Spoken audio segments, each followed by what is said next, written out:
Hey, I think I'm live. Bear with me for a second, guys. I always have to do my little bit of fooling around here before we get moving. Hope everyone's doing well for Tuesday night. We're raring to chat.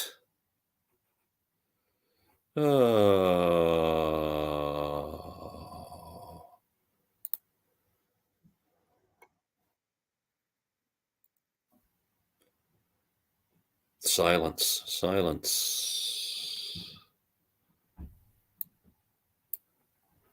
Tonight we'll be joined by my regular partner in crime, Rob from Northern Revolutions. And Sam is at a concert tonight. He is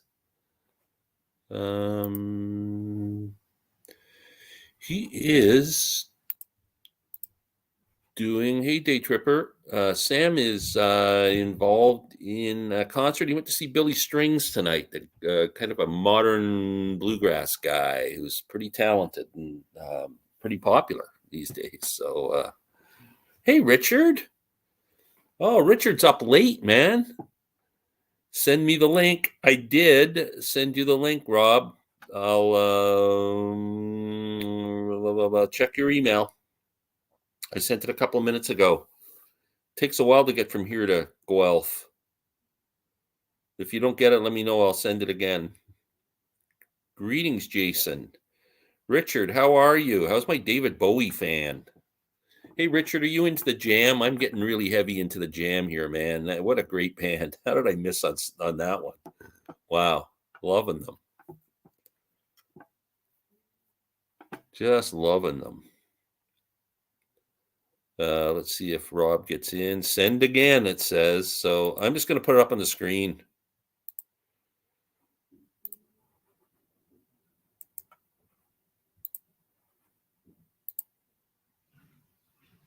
There, you can come in. Oh, Richard's a huge fan of the Jam. Very cool. Yeah. Larry Graves got me into Paul Weller, and then I took the next step. And man, I bought a thing called the Jam Collection, and then like that, and bought another one called Jam Gold. It was like a double CD. I was getting these used, so I'm really anxious to find. Hey, Rob, how you doing, man? Good. We're just talking about jam. Do you like jam on your toast? Love jam on my toast. Yeah. No, I was talking about the band, the Jam. Yeah, I figured.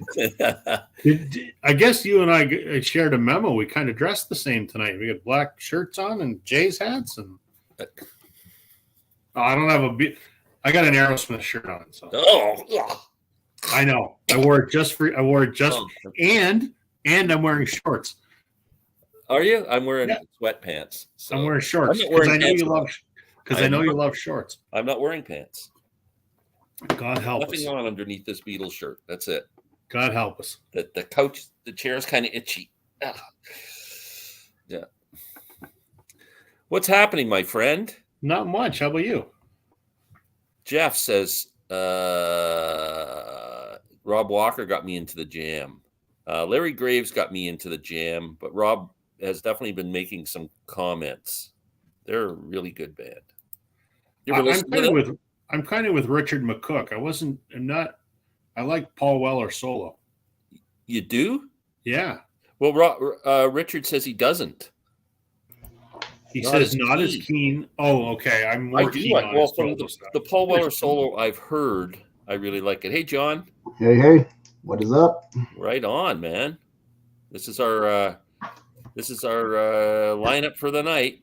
Sam's John didn't get the memo. He's not wearing a black shirt and a Blue Jays hat. No, he's not wearing a Blue Jays hat. I'll get my Buccaneers hat. Hat. No, it's a baseball hat, man. It's baseball season. John are in training camp, spring training. John should be wearing a Blue Jays hat because he lives just minutes from Dunedin. Yeah, but do you live how close to Dunedin are you?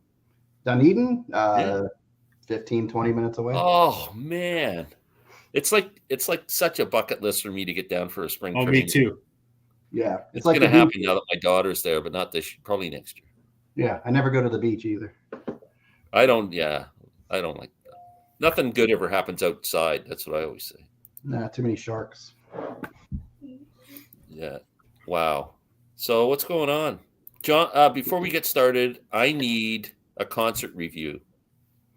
Oh, Mellencamp. Yeah. Well, if you had seen my shorts, you would have seen some really funny stuff. But I keep them away from you because there was a point in the concert where he's saying, we're going to do this and that and whatever, and some guy kept yelling out at him, and he basically told him to shut the f up. Oh, really? Yeah. He was kind of cranky. He was a little cranky. Yeah. Yeah. His voice sounded good though. I was actually surprised. I thought it was going to be rough, but he sounded good.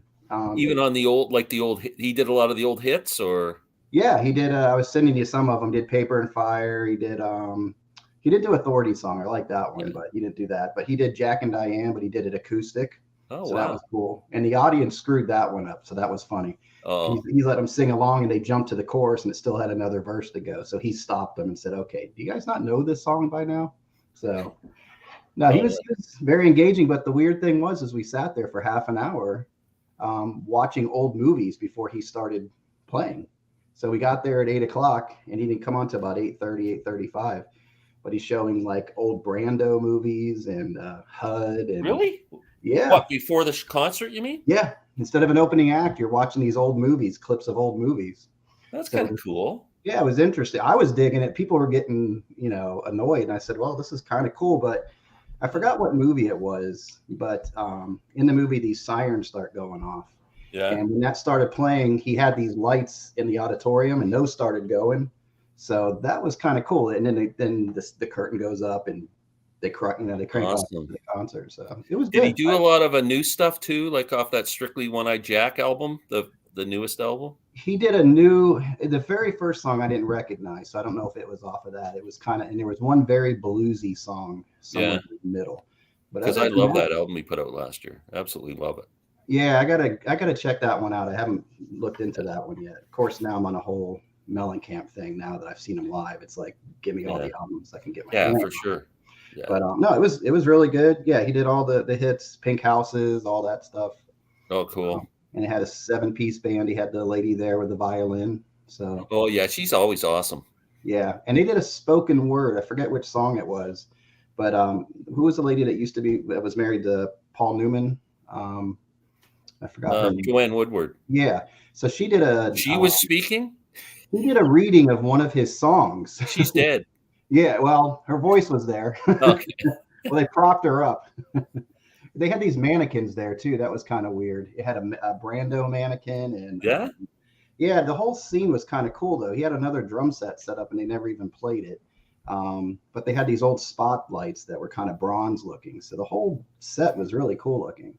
But they had her reading one of his poetry or one of his songs, and then they had the violin player and the other guy that kind of plays piano and plays accordion. He comes over, and they're playing all the music, and she's speaking. So it was kind of cool looking. Was Kenny Aronoff playing drums? Is that the guy, the bald head guy? Yeah. No, it was another guy. I forgot his. Yeah. The only guy I think that was original was the guitar player. His other guitar, his like lead kind of rhythm guitar player. Yeah. Wow, that's he did a good job. He kept forgetting stuff, and he kept looking at the prompter too. So yeah. Well, he ain't Yeah. getting any younger. No, he's 71, I think. Is that okay? I thought he might have been older than that. That's pretty cool. I like his voice now. It's much more raspy, and he's playing up here too at Massey Hall, but I didn't get tickets. I kind of wish I saw him in '87 when that Lonesome Jubilee album came out, when he was touring that with Paper and Fire and all those songs. And what else was on that album? Cherry Bomb and all those. He played all of them. They sounded good. The only thing that was disappointing was with what's that one?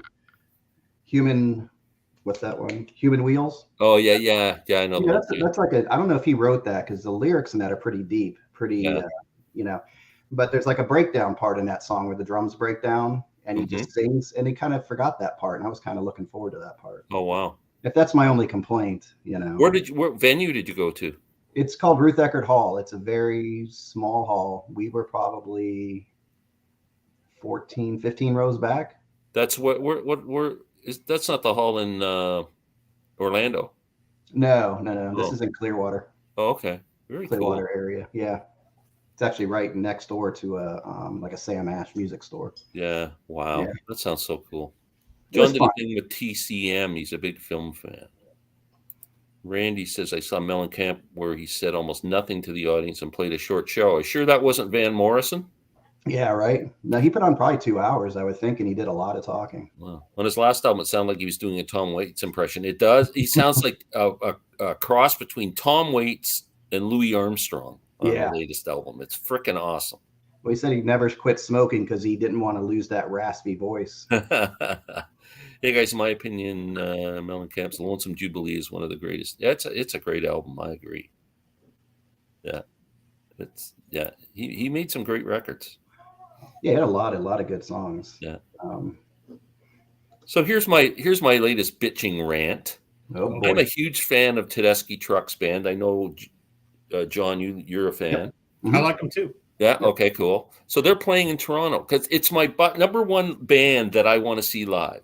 Yeah. Where are they playing? They're playing in Massey Toronto, Hall? Budweiser stage on July 13th. I see this and immediately I'm going, when are tickets go on sale? Right. So here's the deal. I look it up, Ticketmaster.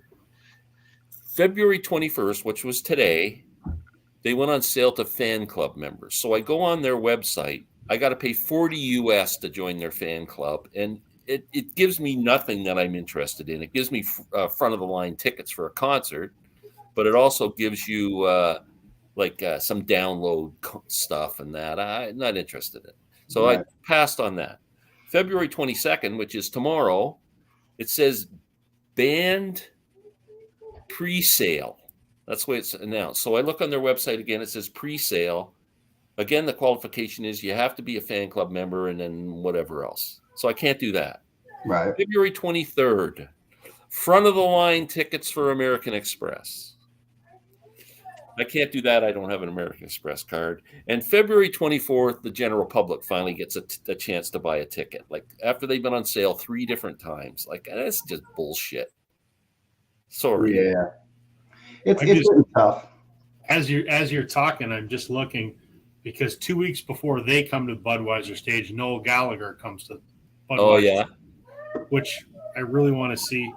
Tickets went on sale on Friday. There's still lots available. It's not cheap to go to the amphitheater anymore. Holy moly, $82 for Noel Gallagher. Wow. Do you know how much? Does it say how much the Tedeschi truck tickets are? Oh, let me look. I haven't looked for a couple days because I was so pissed. I'm going to try on the 24th and see if I can get tickets. But my wife won't sit in the lawns, and she kind of likes them too, so she wants to go to that one. So if I can't get tickets in the seats, I'm debating about lawns. I've never sat on the lawns at the. They're fine. The sound is great as long as it's a nice night. That's the only thing you're banking. If it's raining, you're screwed. Yeah, that's the only thing I worry about. Yeah. So Other than that, it's fine. Just take a shirt or something with you, something you can put down on the ground to sit on. It won't tell me the price because it's locked because of the pre-sale. Yeah. Now I do have an Amex card, so I could probably. Well, there you go. You could buy them for me, and I could e-transfer you the money. It does tell me. Hold on. So depending on where you want to sit, well, they're $59 for seats.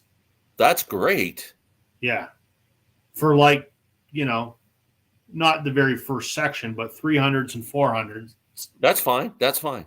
Yeah. So would you do me that favor? I'll e-transfer the money immediately after. When we're done the live stream, let me jump on and see if I can do it.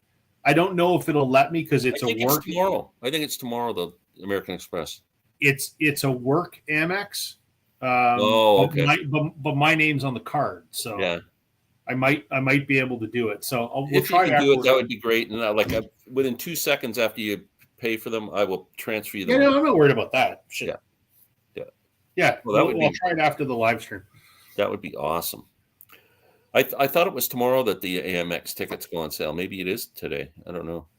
It says there's some kind of pre-sale, and it's usually the Amex ones. But yeah, the Amex one is the 3rd pre-sale. Oh, okay. Well, that's I could try it with mine. Yeah. We'll see. Yeah. What else is going on here? John's gone to bed. Last time I saw Bob Dylan, he only played for an hour and never spoke to the audience. The entire audience was like, "What the fuck?" Well, Bob doesn't traditionally speak much at concerts. That pisses me off, though. But I have never seen him only play for an hour. If you go to a concert, I think it's an obligation of the artist that don't just get up and play. Interact, yeah. Interact. Yeah. Yeah, I don't know. There's a few people like that, though, who are like that. Van Morrison, you never know what you're going to get with him. I saw him like in 1968 on the Astro Weeks tour at Massey Hall. I don't think he ever even looked at the audience, let alone spoke. Like, you know, we don't need a 10-minute monologue at the start of every story, but at least engage with the audience a little bit to show that you're present. You're not just going through the motions. Just say, hi, Toronto, I love you. Yeah. Right? Yeah.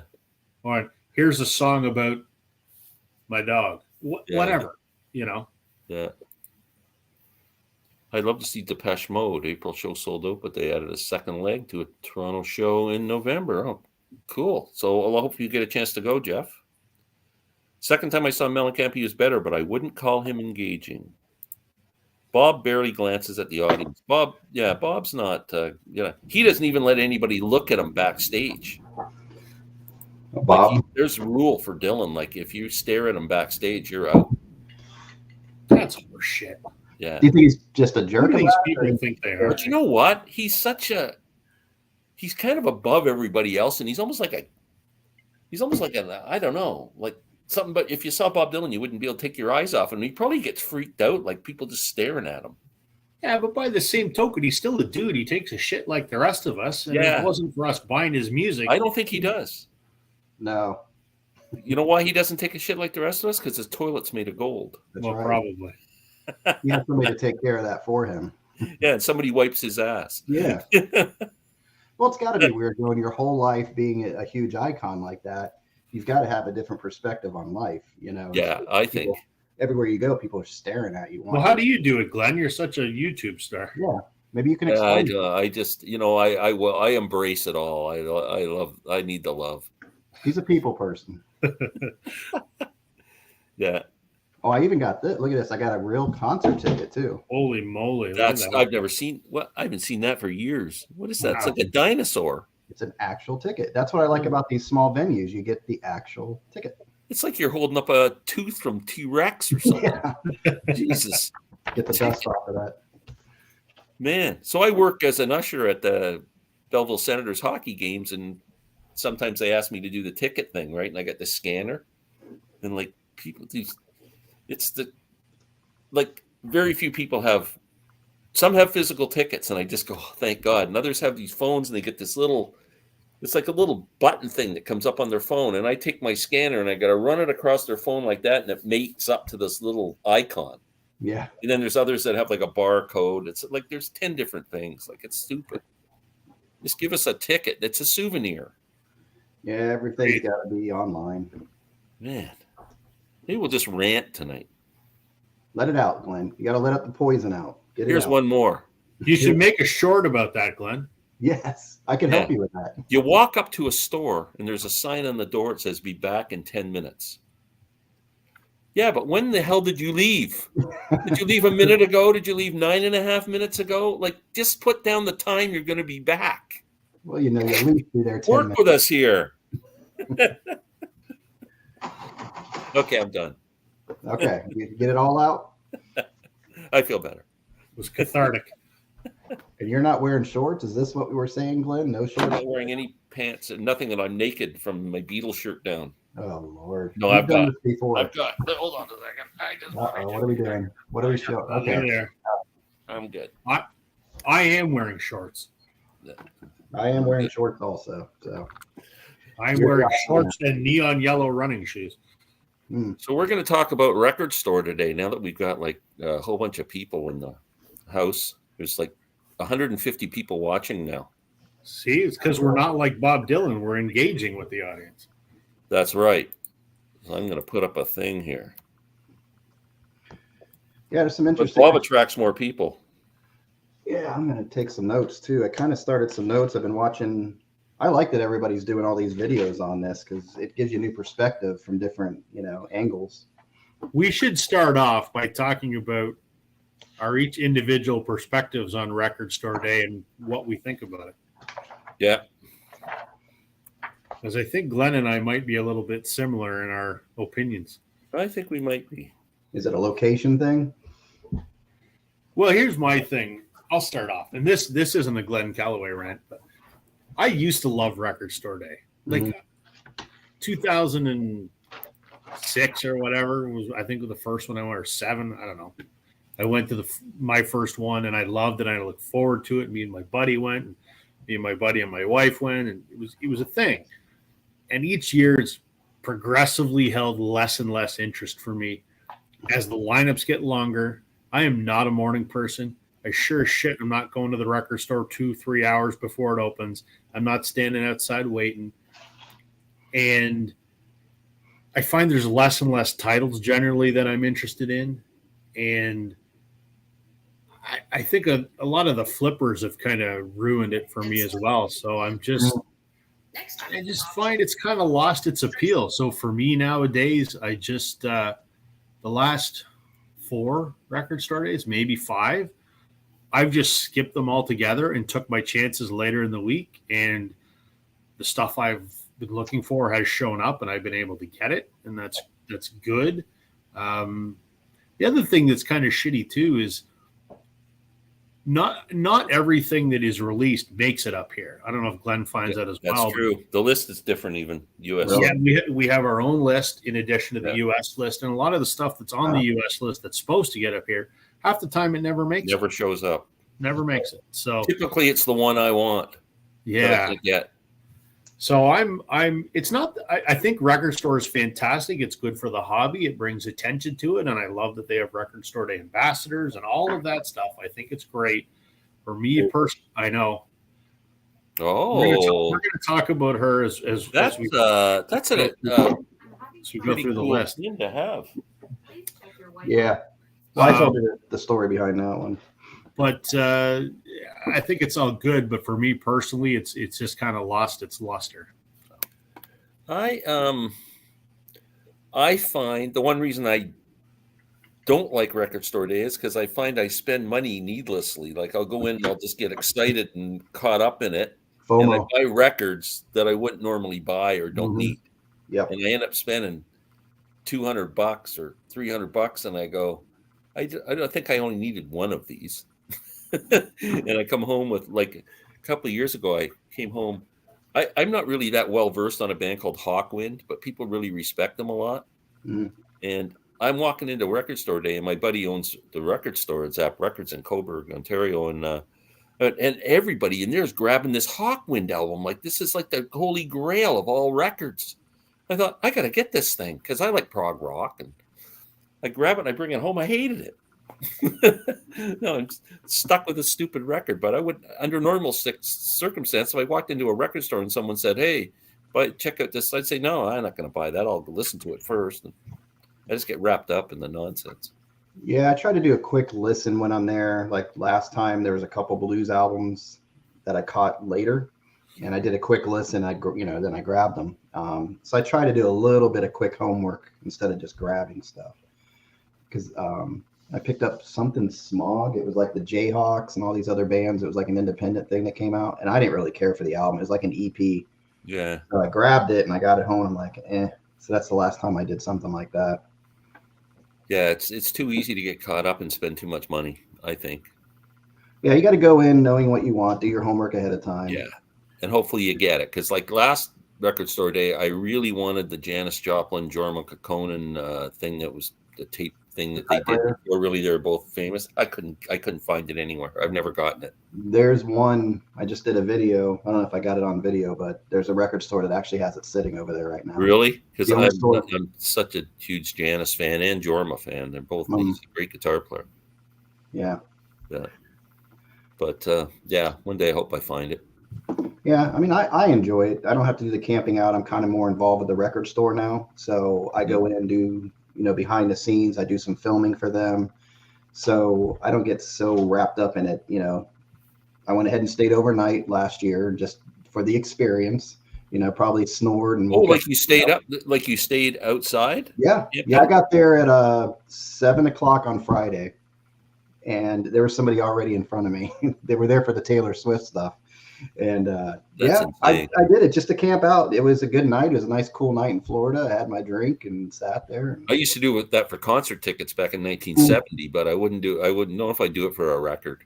We did that, in the 80s for concert, and then Ticketmaster did that crap where you stood in line, and then they did the lottery. Oh, and the things. Yeah, that was a bunch of bullshit. No, I mean when you actually had to line up in front of the venue and buy your tickets, you know.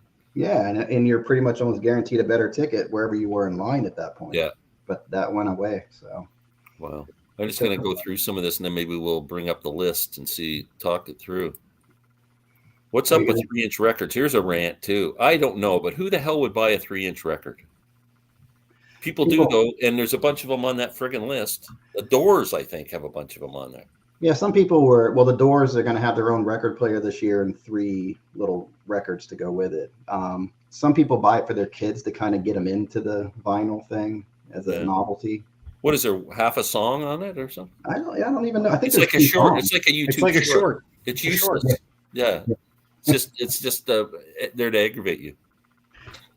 Yeah, they had a Beatles one, and I can see why people got that just because it looks like a little mini record player. Well, yeah, because that's everything Beatles is collectible, right? Yeah. I saw a 60 Minutes interview with Mellencamp where he was talking about his new focus on painting and how he hates performing and doesn't want to do it. Well, he must need some money because he's out doing it. Yeah, he was selling his paintings there. I guess I'm assuming they were copies or, whatever they call it, reprints or whatever. When I saw him in '87, he was doing this rant. He talked about how he hated people selling the songs that we all grew up with for commercials and ads. He was totally against it. And then he said, here's one song that you'll never hear in an ad, and I have so much admiration and all that. And he sang like a Rolling Stone. Then a few years later, I start to see Mellencamp songs start to show up on commercials. I go, that didn't last long. No, he's a grumpy guy. He even admits it. He's like, I'm not an easy person to be around. So, how many RSDs per the year though? Is there two? Two. Yeah. Well, last year they split it. Record Store Day, they split it within a couple months of each other, and then they did a Black Friday. So So there's like this one's April 23rd, and then another one will be Black Friday. But okay. I think ours is the 22nd. Is it the 23rd? Well, maybe it's the 20. I thought it was 23rd. Is it? I think so. So here's another reason I'm not into Record Store Day this week. I won't participate is because on the 30th there's a record show in Oshawa, Ontario, which is like an hour from me, and I'd rather spend $200 at a record show where I can buy a bunch of used vinyl and come away with 20 records instead of 1 or 2. Yeah. Amen. Ken, you always find bargain prices on Amazon. Can I never find a place to look? I'm not Ken, and yes, Rob F. I do always find, but I look. I can never find the place to. If you go in the top corner where it says cart, and it'll say 0 if you don't have anything in your cart. Click on that, and then once you get into the cart, if you look on the top, there's a whole bunch of prompts. It'll say outlet sale, today's deals, and it'll say Amazon warehouse. Click on that. On the left, there's like a thing that you can choose music or cameras or whatever the hell you want to look at. Oh, what else? All right. Well, actually, no. Record Store Day is the April 22nd. 22nd. Yeah. Is it? Oh, I screwed up. You can do the online sales. Yeah, the 23rd is what it's saying. Yeah.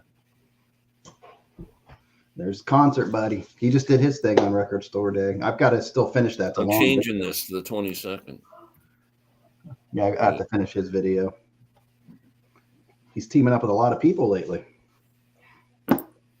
He's the real rising star of the vinyl community. He is. He is. Look, this guy, he's just freaking taking this thing by storm. Well, I like what he's doing. I think we're all kind of searching what can we do different, instead of just showing the records all the time. And he's really taken off over that direction. So it's cool. I'm starting to go, oh, why am I not? You're absolutely correct. I'm not getting up early and I'm not putting pants on. Okay. Music Talk with John. Thank you for avoiding peer pressure and not wearing a Jays cap. Yeah.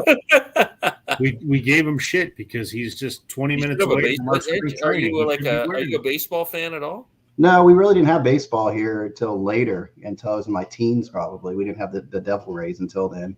We were more football. Well, we didn't have a team until Toronto until 1976. I was 23 years old before we had a team, and I was a huge Yankees fan. Yeah, then we ended up with two teams pretty quick: the Marlins and the Devil Rays. It's my favorite sport. I like to go and watch it. I just don't like to watch it on TV. I'm a huge Beatles fan, but there's no way in hell I'm rebuying John Lennon Give Me Some Truth on 9 10-inch records for $400. I didn't even know that was a thing, but I mean, with you. Have you seen anywhere where the prices are listed? There's been a couple videos where people are saying the prices, and I don't know where they're getting this info from.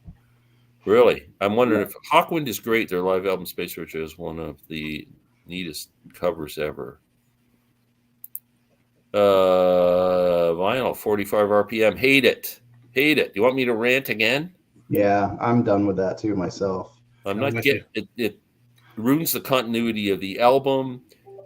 So the sound's this much better. Come on. If you got a good 433 1/3, it's not that much better unless you're maybe you got a $40,000 stereo system or something and you picks up all this stuff. 33 all the way. Yeah, I hate getting up every 3 songs.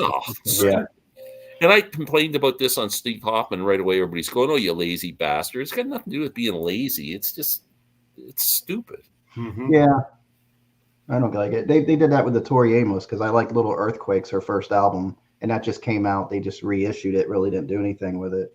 But there's 3 songs on each side because it came out on CD originally. So it was like 12, 14 songs on it. So they spread it out to 2 LPs and it's like 3 songs per side. And I'm like, ugh. Was your One Step Muddy Waters? Is that 45? I don't remember now. Was that a 45? No, that was not. But they have the 45. Or I don't know how they do it with the half speed, but they still have the same number of songs. Yeah, it's the way they mastered it. It's not the way that. Yeah, but no, it's not the way they press the vinyl. See, now I'm gonna have to look. 33, yes. Yes, the Doors. I don't want 3-inch records from them, LO. No. I still have this unopened one sitting here. I'd be hazard to guess that that's a 45. Yeah, where does it even say it? I know it says it somewhere. Do you guys follow Melinda Murphy's channel? Yep. Yeah, I saw her video. Did you see her video today? Yeah. It's big news. Pretty cool, eh? Imagine getting contacted by MoFi and say, come on in and check out the, Well, and she's a huge Van Halen fan, so for her to watch it being pressed, I mean, she's in heaven. I might talking about MoFi records. I might start liking them.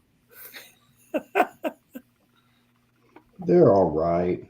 How come it doesn't say what it is? What the heck, man? That's weird that it doesn't say.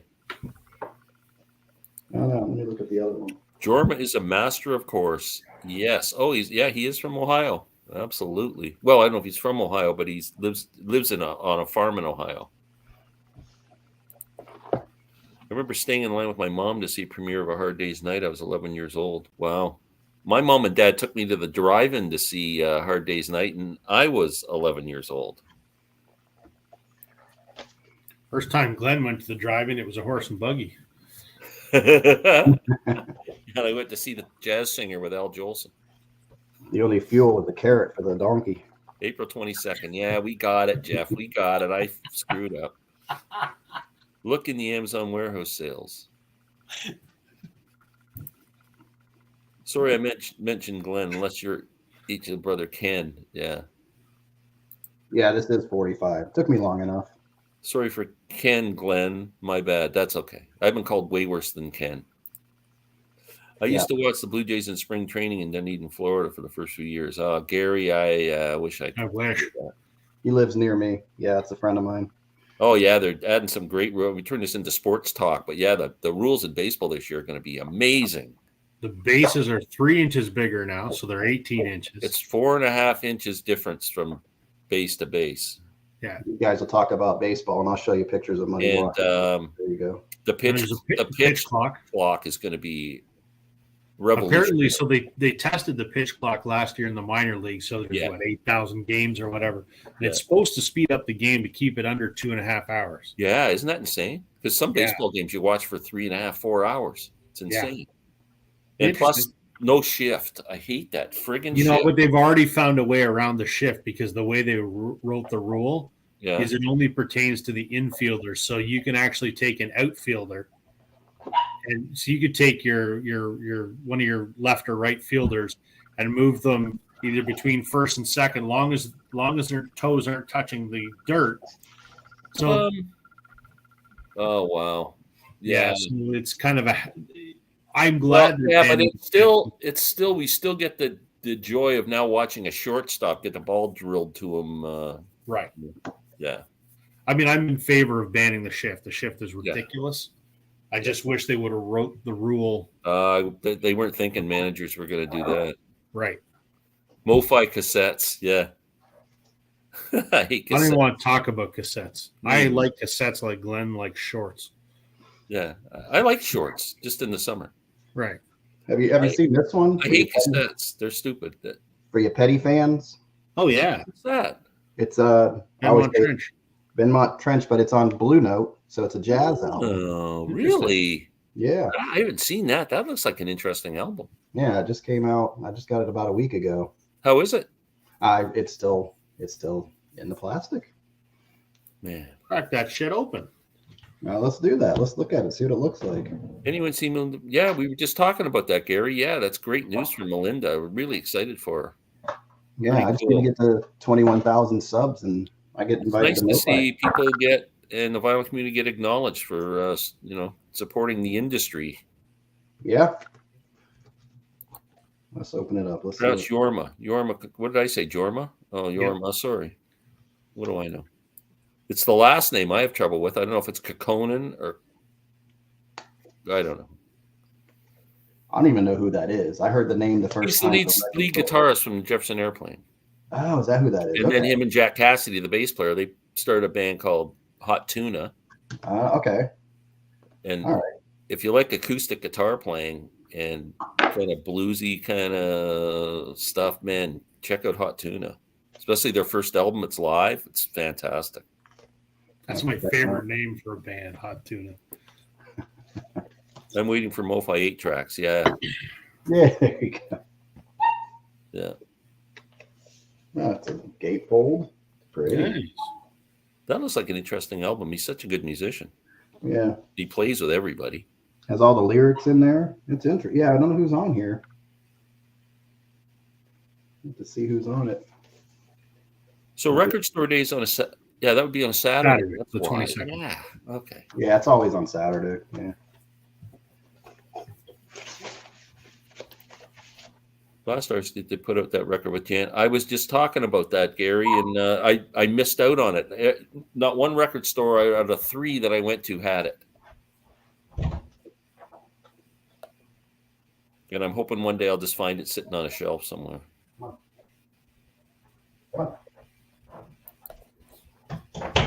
That's cool that Gary's a big fan of that music. Yeah, Gary's the guy I learned all my music from. He had a couple years on me, so he's always showing me stuff as a kid. Oh, cool. Yeah. So, you want me to add this thing to the stream or something? You've got something down there. Yeah, let me just let me get this. Let me get it up here. Is this going to be the? I can see it. I can see it on my thing. I can pull it up. Is this going to be the Canadian one, or because you said there's a Canadian version and a U.S. version? No, I pulled up the American one. Okay. I got nothing. Can you see it? I don't see anything on the screen. I see a white screen. Oh, I see your browser. Let me do that again. Let me do it again. For some reason that didn't work. Hold on. Yeah, it's funny. Gary's asking these questions, and he's like 2 steps behind us. He's getting caught up.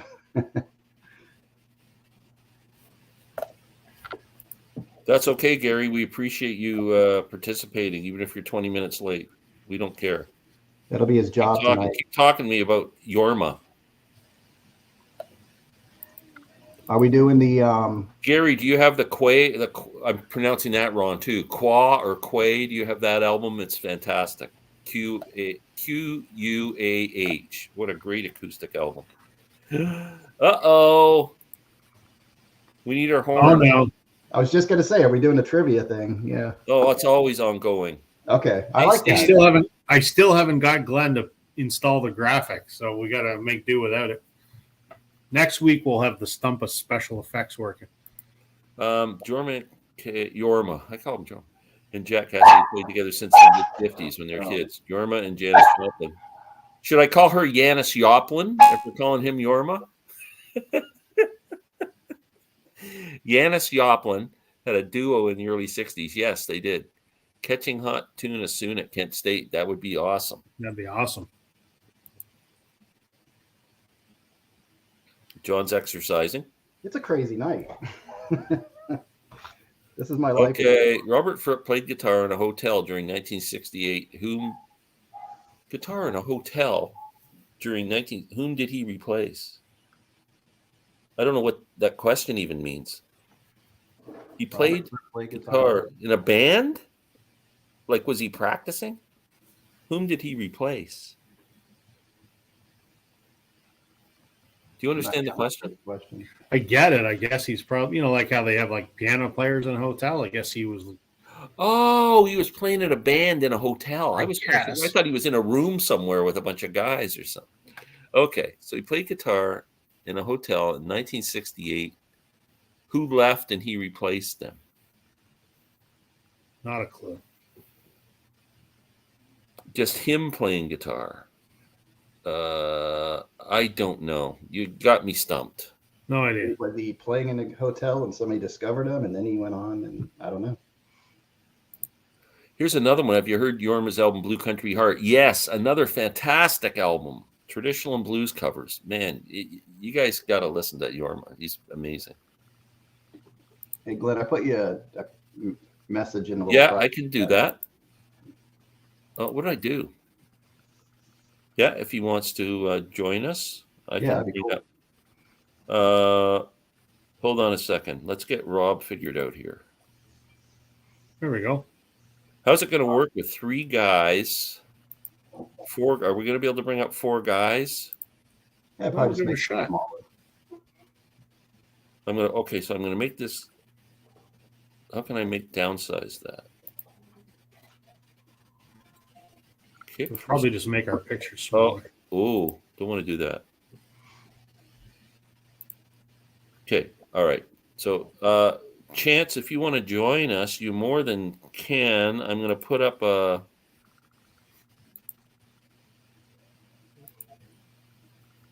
Concert Buddy. Yeah, my buddy.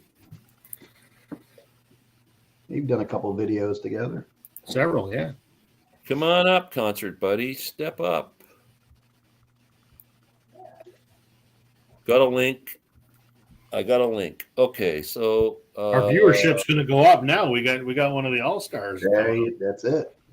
Like I've got. What is happening? The Joplin LP is now $60 to $90 on Discogs. He already. No, I'm just saying I gotta clean up this stuff. Hi. You're live on the internet. We got that. Have you heard Yorma's up? Yeah, I got that. I have, Randy. I love it. Giles and Fripp. He was entertaining, playing guitar. Andy Summer of the Police. Oh, I wouldn't have known that. No, I wouldn't have got that either. I have not heard. Oh, yeah, you got to get that, man. Fantastic record. I don't see Concert Buddy coming up yet. I put a link on for you. I'm reading a huge book on King Crimson by Sid Smith, and that was in it.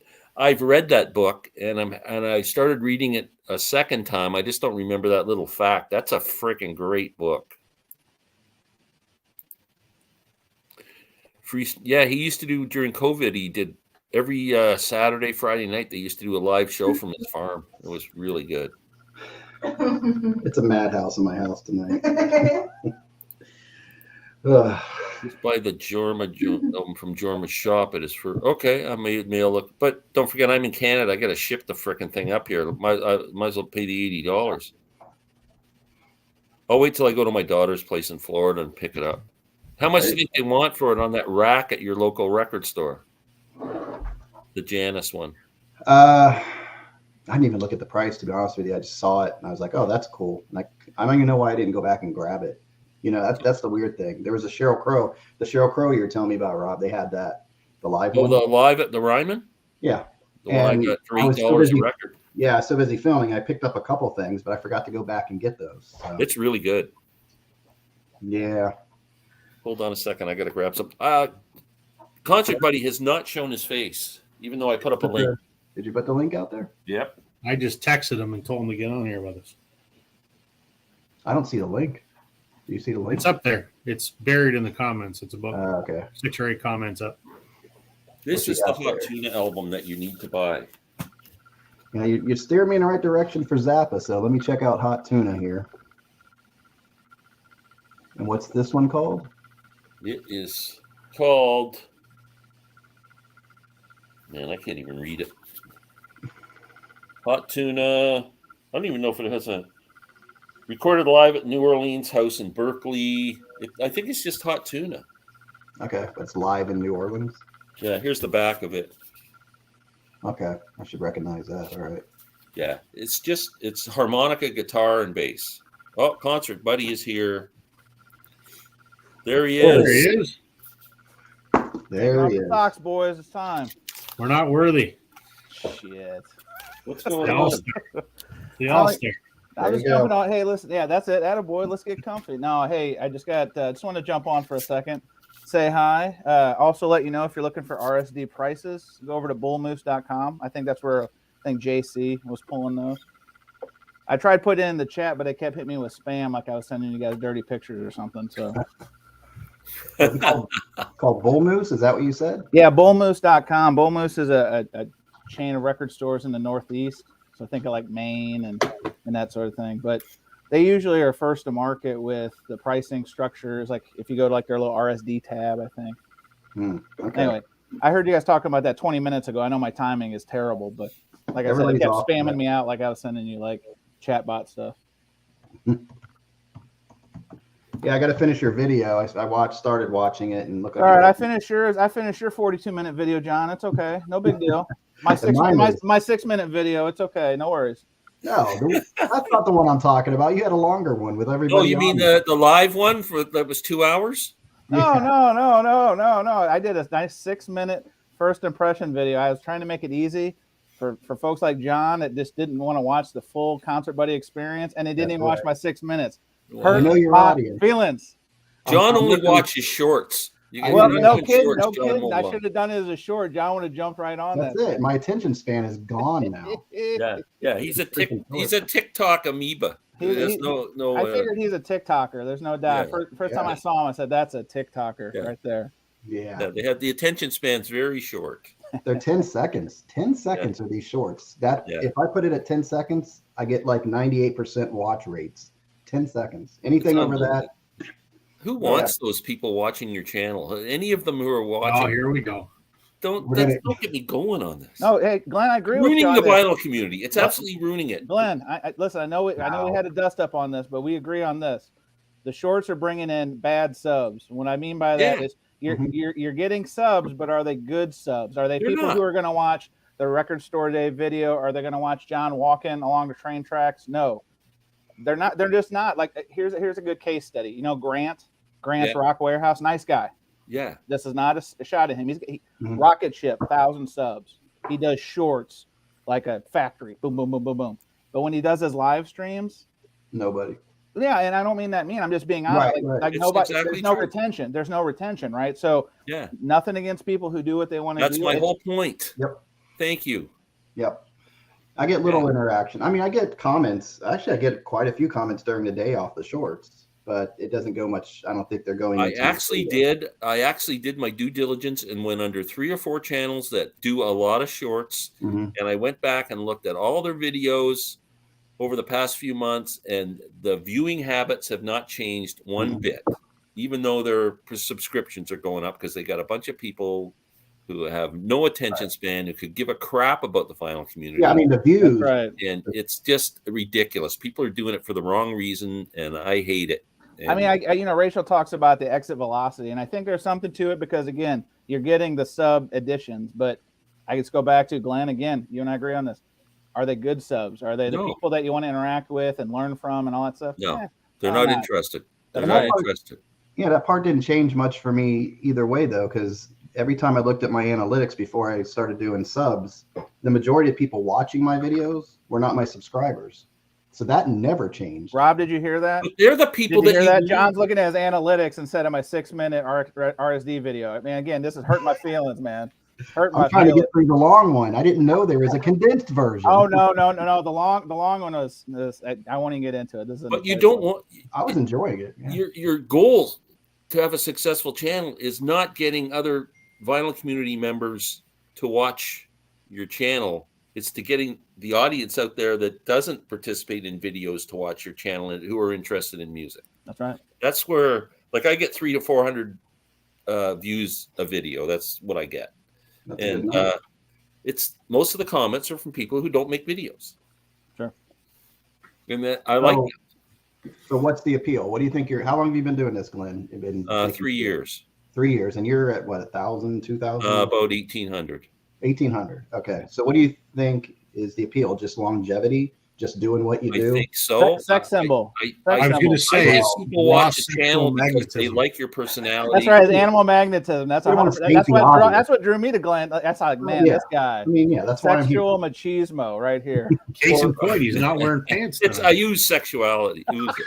Yeah. Use it if you got it, Glenn. You know how it goes, pal. I think a lot of people they find something in common. Like I've got a lot of people who watch my channel who have the same taste in music as me. And I mean, you think about it, the world is 6 billion people. Mm-hmm. There's got to be at least 400 people who have the same taste in music as you, if you can find them. Right. Hopefully. I hope so. I found my people. Hey, Glenn, not to hijack your conversation here, but that raises a good point. So you got about 2,000 subs. How do you feel about trolls? Because I just did a talk, Robert Fithen, on this. But it's like I unleashed more trolls. They're coming out like the sewers from Michael Jackson Thriller, right? So now they're coming at me, calling me concert blob. Or, really? I never get them. Yeah. I haven't gotten that. You guys, I must be doing something wrong. You talk about me doing something right earlier, John. I'm doing something wrong. Once they catch on to you or something, I never get them. I mean, I thought that. Who are the trolls? You recognize the community? Everyone's jealous. That's what. It's not like that Invisible Ray gang or anything. No, that's so listen, I'm not going to spill the tea here, but yes, there's a certain subset of folks who just like to troll, and I'll leave it at that. And there's one fellow in particular who has seven different accounts. Oh yeah, what's the guy? Is he a Rachel Joke guy? Is he always on Rachel? Oh yeah. Well, no. I mean, yeah. Clearly, the same guys that always attack Rachel, and it's the thing. It's the same subset of small people. Melinda Murphy and I were talking about this on text today because I commented on her video, the Van Halen thing you guys were talking about earlier, and all I did was say just something, that's awesome, happy for you, good things happen to good people. I'm sure there's going to be some negative comments, but you know what, just plow through. And one of my heroes, Larry Bird, BYRD, who is the same fellow with 7 accounts, said, "Hey, concert blob, you're a great brown noser, blah blah." You know what I mean? So yeah. Anyway, so Glenn, you have no trolls. I'm like, that's amazing. I used to have those guys after me. As a matter of fact, like if you go on the Invisible Ray's channel, he was mad at me because Larry and I used to do a live chat with this guy. I don't want to even mention his name, and I had suspicions that I knew from the people that he was hanging around with who are racist, and I don't mind calling them out because they are freaking racist. Sure. I don't want to call this gentleman a racist because I don't have 100% proof, but I'm pretty sure he's a religious fanatic who's like very intolerant. Like sure. And I said I will not do live chats with this man. I don't want to be associated with him. And he went running to Invisible Ray and went, Glenn Calloway's, and they started calling me names and doing videos about me, and then my name's on their hit list video. And I just fought back. Like I wasn't gonna step down to them. I just called them out. I started to call Invisible Ray RAY cyst race. So get lost. Well, it's funny you said that. You can intimidate me. Because I had a troll last year, and I eventually just block and ran. Right, because my wife is like, "Look, what are you doing?" Right. Like my Mrs. Concert Buddie is the the moral compass here, and she's like, "What are you doing? These people are losers, right?" So when I get this new one, Mr. 7 accounts of 7 different names, I was like you, Glenn. It caught me at the right time, and I was like, "Yo, who the F are you?" So I just went back at him, and listen, again, I'm not trying to hijack a conversation here, but his shit was weak. His comebacks originally were weak. He's saying I don't know records, and listen, man, whatever. But I was hitting him with the left, right. But then they just don't stop, and then they multiply. It's like gremlins. You put water on them. So at some point, my wife, again, this is Concert Buddy's like, hey, it's like the Jays, bring in the bullpen. This is enough of this nonsense. So I stopped, but yet my good friend. Just keep blocking them. That's all. They go away. Yeah. Unreal. I haven't had many. I had a couple, but I just kind of make a nice comment back towards them, and then they don't say anything. I never get them right now. But now after this, watch, I'll get them. They'll be coming through. I'm sorry. I'm gonna be the flame that's gonna bring these losers to you. And I apologize. I like you guys. I don't want that to happen. But that's hilarious. Well, do me a favor. Don't mention me on your channel. hang on. Remove Glenn's name from my next video description. All right. I just put on my Palm Pilot. We're good. Now he's going to put an image of you in every video just sitting right here. Glenn. Yeah. Who's that guy? This is my wingman, Glenn. You notice he doesn't talk. This is just a picture of him because I'm really creepy, and I've imported Glenn's photo right here over my left shoulder. I compare you can have Rob do the voice like he did a Suzanne Hoff thing. Yeah, absolutely. Here we go. This is what we need. Some, something to build us up. We really like your video, guys. Please don't let all the crazy ones out there bother you. No, they don't bother me. No, I get a lot of comments. My walk and talks is as minimal as it is. I get 3, 4, 5 comments a day, but they're all like, "Oh, you checked out the album? That's awesome." So that's what I want to build up. 98% of it is encouraging, or it's questioning, or whatever. It's again less than 1%, but they're a rotten, stinky, body odor challenged 1%. It's the sewer of YouTube. It is. Well, it's the sewer of the vinyl community. I used to call the Hoffman forums the butthole of the vinyl community. I think it's these trolls. They're kind of like it's losers. The Hoffman forums. That's a whole nother topic. Well, no, I mean, but it's like kissing cousins, right? It's just the toxicity. Again, whatever you do, again, not to get like Jesus Christ. Well, people who didn't like him, if they ever met you face to face, wouldn't have the nerve to say any of this to you. Have to taste out of their mouth, Glenn, just like you would. I mean, Glenn, you wouldn't stand for that stuff. Yeah. Oh yeah. Yeah. Yeah. I don't. They don't bug me. I don't care. Are we going to talk record store day?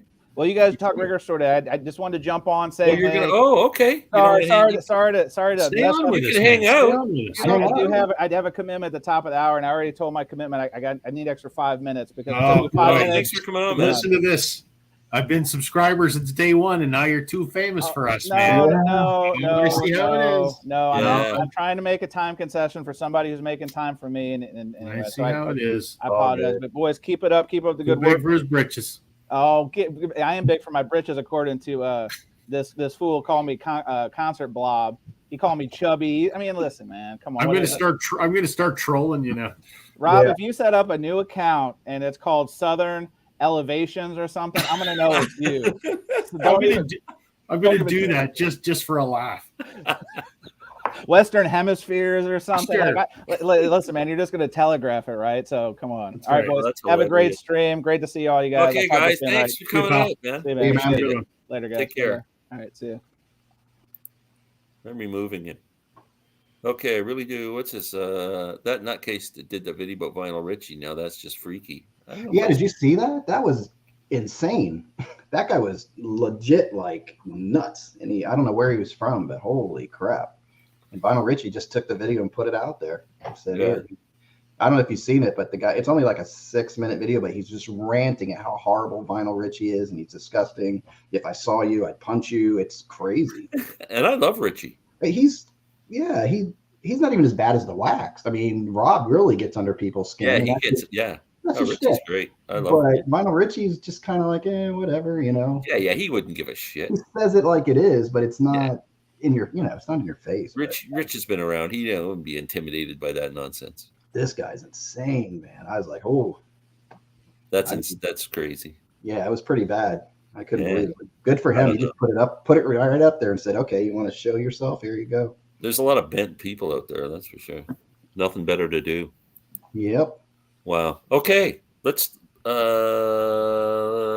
I add this up there? Yep. There we go. It's like the Brady Bunch. There Record we Store go. Day, U.S. version. Yeah, I'm looking at that other website. What do we want to do? We just want to sort of start and go down the list, or what? Yeah, I think let's just go down one at a time, maybe, and see. I mean, sure, we'll scroll. I'm sure we'll have a bunch that nobody cares about that we'll go through quickly. Oh, here we go. Oh, it's not like a real list. It's like a. Well, I can make it the list. Hold on. Yeah, do the website. Yeah, that's better. There we go. Now I can't read it. That's why I put the cover images up, because you can see it. Oh, okay. Well, if you want, because that's illegible. Exactly. Okay. That's that pretty much, but we'll try it. You may have to lead the way on this, Rob, because I can't read them. You can't even see it? I can bring it up on my. I can see the 1975. These are in order by, okay. All right. It's alphabetical. So 1975, and then name I can't pronounce. Agnostic Front, Tori Amos, April, March. Yeah, the Tori Amos would be good for people who are into that first Tori Amos album. Yeah. I wonder what's on here. Yeah, it's an EP, I think. It's just it's a full LP. Oh, it is. It's a collection of B-sides and rarities. I'm gonna try to pull up the prices as you look at that. So where are you now? You're looking at the 1975 stuff? No, we're looking at the Tori Amos record. It's Tori Amos. Okay, Little Earthquakes. All right. Yeah, so it's B-sides and rarities along with the singles. That might be interesting. Yeah, I have a couple of her CD singles, and it has like when she did "Smells Like Teen Spirit" and "Wild Horses" and things like that. That's what I was hoping they'd put out, but I haven't seen that on vinyl. In April, March. The Chet Baker is a good jazz album. I think people are freaking out. Writer. Yeah, people are all over the Chet Baker, I think, because it's a mono release of the album. Is that a vocal? That's a vocal. I'm not a big fan of his vocals. I love his music. I can't. Yeah, I like his stuff with Art Pepper, but yeah, I haven't really heard any of his vocal stuff. Actually, it's awful as far as I'm concerned, but people like it. Yeah. Yeah, I heard another the U2 album that's coming out where they're redoing their stuff. They're going crooner or something. They took one and just took the soul out of that song. I couldn't believe it. I know. Rob's going to fight you here. I pre-ordered it because I'm a U2 completist. Yeah. And I mixed reviews on the 3 or 4 songs I've heard before. Yeah, I've heard to date. So I don't know. I'm ignoring it. So we'll see. You know, it's a pretty good album that goes back to the early 70s is the Baker Gurvitz Army, Ginger Baker, and the Gurvitz brothers were pretty good. That is on my list. I'd like to check that out. I have a CD. And this is an interesting, too, the Black Keys live at Beachland Tavern, 2002. I wonder what that's like. I don't know. I don't know if I just haven't given them enough chance, but I haven't really gotten into the Black Keys for some reason. I couldn't get into them. I tried. I had a friend of mine when they first, what was that big one they did? El Camino or whatever. Yeah. Tried to get me into them. And I couldn't do it. And then Dan Auerbach produced one of the Grace Potter albums, and I just didn't like what he did with it. And I just could never get into the Black Keys after that. Oh, wow. Yeah, I guess this is good for whoever's a Black Keys fan. From what I understand, this is like their first show they ever played live. Yeah, in 2002, in Ohio. Yeah. So it's kind of like a completist thing, probably. Well, exclusive tangerine colored vinyl. Interesting jazz album, Art Blakey and the Jazz Messengers. Anything by them, I'm all over. It looks like that one's going to be, if this price is right, it's only $30 for that. I don't know what label that's on. Gearbox Records. So not familiar with them. Me neither. Here's the interesting thing. It says this release comes with a QR code which accesses 5 hours of bonus content. Mm. That's an interesting idea. I'll get it just for that. I love Art Blakey. Garage Band, pretty decent though. Arbach produced Marcus King's El Dorado, great album. Oh yeah, cool. That's a good album, yeah. Blur, not familiar. I know the name, but I'm not familiar with the band. They were that back in the '90s when Oasis was huge. They called it the Brit Pop War. It was Blur versus Oasis. I don't think it's a fair comparison. Oasis was a rock band and Blur was a pop band, but I'm interested as to what this is. I've never heard a Blur record, I gotta say. It's B-sides from their first 3 studio albums. I might be interested in that. I like a couple of their early albums. Yeah. I have never heard of Blur. No, I think I've heard the name, but yeah, I'm not familiar with them. You guys would know they had a huge hit with a song called Song 2. It's been in a million commercials. You'd know it. Okay. It sucks, but you'd know it. Yeah, as we're going through the list, if you guys see anything you want to discuss, I'm kind of going down here. Canned Heat Vintage LP. I might be interested in that. That sounds like a good blues album. Yeah, I have them with, I forgot, there's a blues guy that I have. It came out. John Lee Hooker? Yeah, maybe. Hooker and Heat? That one? Hooker and Heat? That doesn't sound right. That's a great name. That's John Lee Hooker and Canned Heat. Yeah, I don't know if it was him. I think it was somebody else. I have to look that one up. Of course, for all the Captain Beefheart fans. Yeah.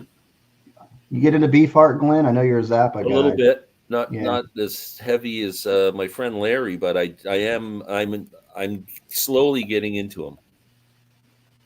That Trout Mask Replica is probably the hardest album to appreciate of any album I've ever heard in my life. Yeah, you got the Kiss one there, Eric Carr. That's going to be big for Kiss fans. Belinda Carlisle. Rob, you a Belinda Carlisle fan? Nope. Oh? Nope. No Go-Go's?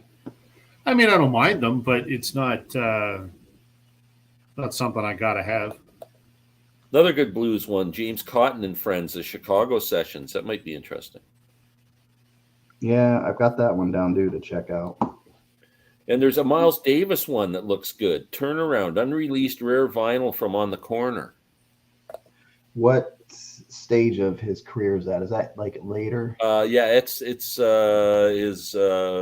jazz fusion stuff.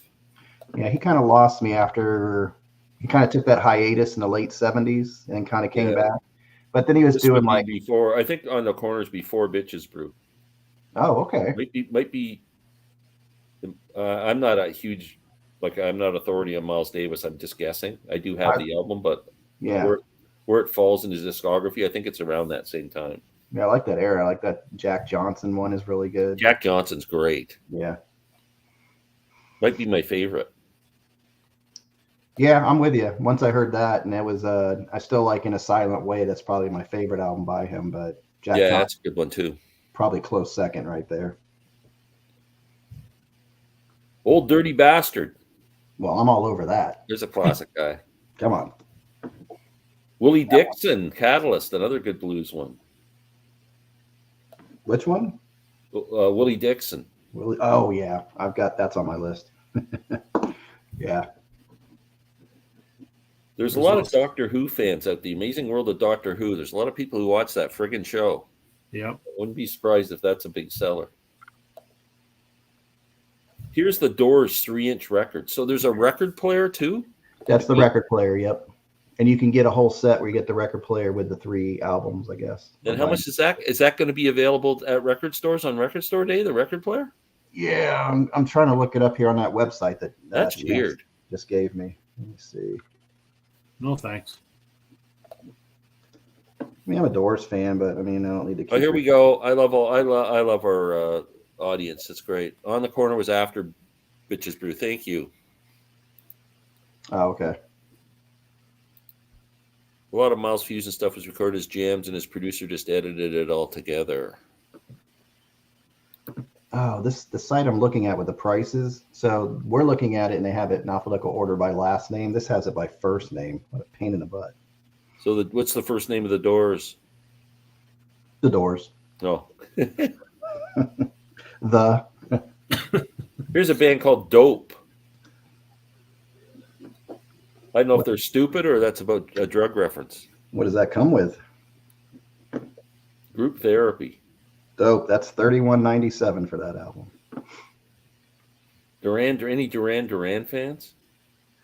Not really. Is that the one with the little raccoon on the front of it? Where is that? They don't have an image on the site here. So. This one doesn't either. Whatever it is, it's Carnival. Here you go, Rob. What? Fleetwood Mac, Albatross, and Jigsaw /Jigsaw Puzzle, Blue Horizon. No, it's a 12-inch single. Yeah, you're getting way ahead of us there. I don't even. Oh, am I? Sorry, you go ahead. Sorry, no, it's all good. I saw that Fleetwood Mac, and I'm probably going to pass on it. It's like it's just a single. Yeah, it's just a single. I'm not. Doesn't really float my boat here. Yeah, there's a Grateful Dead there. Oh, that's number one on my list. Boston Gardens, May 1977, 5 LP set. Are you jumping on that, Glenn? It depends how much it is. I think it's probably going to be 150 or something up here. Let me look it up for you. Which I don't want to. I just want to save my money for the record show, so I'm not sure I'm going to do it. Yeah, that one's going for about $125. Yeah, so it'll be almost $200 up here probably. It's 5 LPs, 4 or 5 LPs. 5. Black Light. That Billy Joel right there. Boom, I'm all over that. Oh, now you guys are ahead of me. 2 LP. Oh, that's silver. I got to go back to the G's here. Jerry Garcia Band. How sweet it is. 2 LPs. That would be interesting for me too. Yeah, I got to check out more Dead. Like I said, I got into them through American Beauty and Working Man's Dead. I got in through that. I finally found my stuff. Yeah. Europe 72. You need some Europe 72 in your life. Jerry Harrison, Ivy. Yeah, the Billy Joel's just, for a Billy Joel fan. Oh, Live at the Great American Music Hall. Yeah, that's what, 74? 75. Now that might be pretty good. That's before The Stranger, but that's what he's on a roll. Yeah. Howlin' Wolf too, Live and Cookin' at Alice's Revisited. There's some good blues stuff coming out. Yeah, they've had some good blues stuff lately. I'm really digging it. Joan Jett and the Blackhearts, no fans? No, I'm not. I like her. Carole King? Oh, Joan Jett. Sorry, Joan Jett. Yeah, that might be an interesting one. It's demos from 62 to 71. Yeah, legendary demos. I bet you that's got some pretty cool songs on it. Yeah, as long as it's not repeating songs, it would be cool. Like her just doing raw versions. Maybe she's just doing raw versions of like her early writing would be great, like 50s and early 60s stuff. This one's missing the Elton John one. Elton John. There's a few things that it's missing. Don't Shoot Me, I'm Only the Piano Player, 2 LP set. Yeah, so you get the album and then you get the demos, I guess, extra with it. But they're saying the 50th anniversary is coming up, so I know a lot of people are holding off, saying maybe they're going to release something like they did with Madman. I'm a big Nora Jones fan too, and Little Broken Hearts live at Alaire Studios. Yeah, I'm gonna have to check that out. That was like Strange Nora, right? When she got really Strange Nora, yeah. Yeah, but I wonder what that sounds like. Doing the songs live might be a bit different. Right, but it's produced, either that album was produced by that Danger Mouse, and I guess he's more. Oh yeah, that was horrible. That's her worst album. Yeah, I think that's what that was. She was trying to be poppy. Yeah, I think she just tries to put the feelers out. She does a lot of stuff. To categorize her under jazz just really doesn't work. Yeah, no. Danger Mouse lives about 20 minutes away from me. Oh yeah, tell him to stay away from Nora. Yeah. Really? Danger? What? The Dead Mouse. Dead Mouse. Dead Mouse. Oh, Dead Mouse. Is that who you were talking about? No, Danger Mouse. Oh, that's a different guy. Sorry, I thought you were talking about the stupid guy with the big head. Yeah. Yeah, somebody just gave me from one of my walk-in talks. It was Doyle Bramhall II with Nora Jones, and it was a really good song. Oh, wow. That'd be good. Yeah. B.B. King, Blues is King, another jazz one. Blues. Yeah, John Lennon, give me some truth. 9 10-inch, like I've got the box set now with the 4 albums in it or something. That's they're doing. I don't know what that's about. A lot of people are scratching their heads on that because it's something that's already released, right? Well, Beatles collectors will jump all over. Yeah, I won't. No way. No, we're not going to do it. Not a completist. Well, I'm a Beatles completist, not a solo completist. Oh, there you go. Oh, look at this for all us wrestling fans. Randy Macho Man Savage. Be a man. Chance already has that album. No way. He's a big wrestling guy. I didn't know that. Grew up with wrestling, yeah. So as soon as I saw I got to talk to him about wrestling then. Yeah, he's a Macho Man guy. You see it in his clips all the time where he puts the little clips of wrestlers in there. You know, my son-in-law's a referee for WWE, and we were watching Saturday night. They had the live show from Montreal, the Cage Challenge. I can't remember what they call it. And it's so cool when you're watching it with him. He goes, hey, they screwed up there. That referee, had to hold off on the count because that person didn't get to stop the pin in time and stuff. Like, he's got it all down. It's cool. Huh. I don't even see not that he knows. He's just kind of picking up on by watching. Right. Yeah. I don't know where the John Lennon. What are they doing here with McCartney Red Rose Speedway? Why is that being? Half of the titles you're coming up with are not showing up on this RSD page for some reason, which is weird. Yeah, it's on the other one that you can't really see that well. I don't know why. Yeah. Motorhead, Nick's. Yeah, I'm still alphabetical order by last name. I don't know. Madonna. This is on the top of, not the top of my list. This is number 2 for me that I have to get. Belladonna live. Yeah, I got the last Belladonna. That was good. So did I. It was great. What year would that have been recorded? Is that something she recorded more recently, or is that back in the day when the album? Fox Wilshire Theater, December 13th, 81. Yeah, so that's right. That's not too bad. That's pretty close. That's right around when the album came out, right? Yep. That's weird. That was that early into the 80s. That's insane. A lot of Madonna fans out there. American Life Mix Show Mix in memory of Peter Rohofer. I don't know who he is. On Rhino. Yeah, I don't know. I bet you that spells out. That's this one here. They don't have a picture of it. Ian McCullough. Here's another band I like, Medeski, Martin, and Wood. They're kind of like a weird jazzy kind of a thing. It's a Jungle in Here, 30th anniversary edition. Real Dawn music.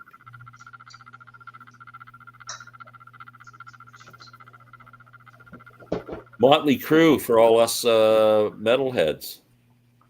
Helter Skelter. Picture disc. Is that good? I'm not into Motley Crue. Me neither. Me neither. There's no substance to Motley Crue. Here's one for you, Rob. I don't know if it's showing up on your list. Larry Mullins and Mike Watt. It's not showing up.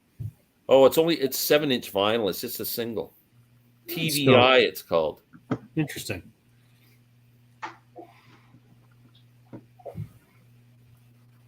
Ted Nugent. For any Dead fans and new country rock fans, New Riders of the Purple Sage, live at the Lyceum, 1972, 3-album set. I got to check them out still, too. Our Lady Peace. There you go, Rob. Canadian. They're the Canadian Record Store ambassadors this year. Collected 1994 to 2022, 2-album set. I might actually pick that up if I see it. I don't mind some of their stuff. Charlie Parker. Any Charlie Parker fans? Yeah, Charlie Parker, you got to be very careful with. I ended up with one of his, and they had these vocalists on there, and I didn't really care for it. Oh, no way. Yeah, it was bad. It was like when Ray Charles had those vocalists where they sang really high. And oh, yeah. I'm like, I got to get rid of that. I wanted some Charlie Parker, but I'm like, there's so many good jazz out there. I'm going to stop looking for Charlie Parker. Any grunge fans? Pearl Jam.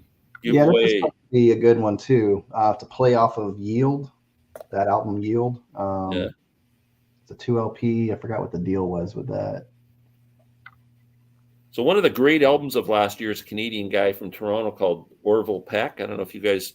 I can't stand that idiot. I love that guy. Me too. That stupid thing off your face, idiot. Yeah, I don't know about that. It's kind of like. Well, it doesn't matter. The music's good. Well, it bothers me because it's like, if you're good, you don't need the horse shit that goes along with it.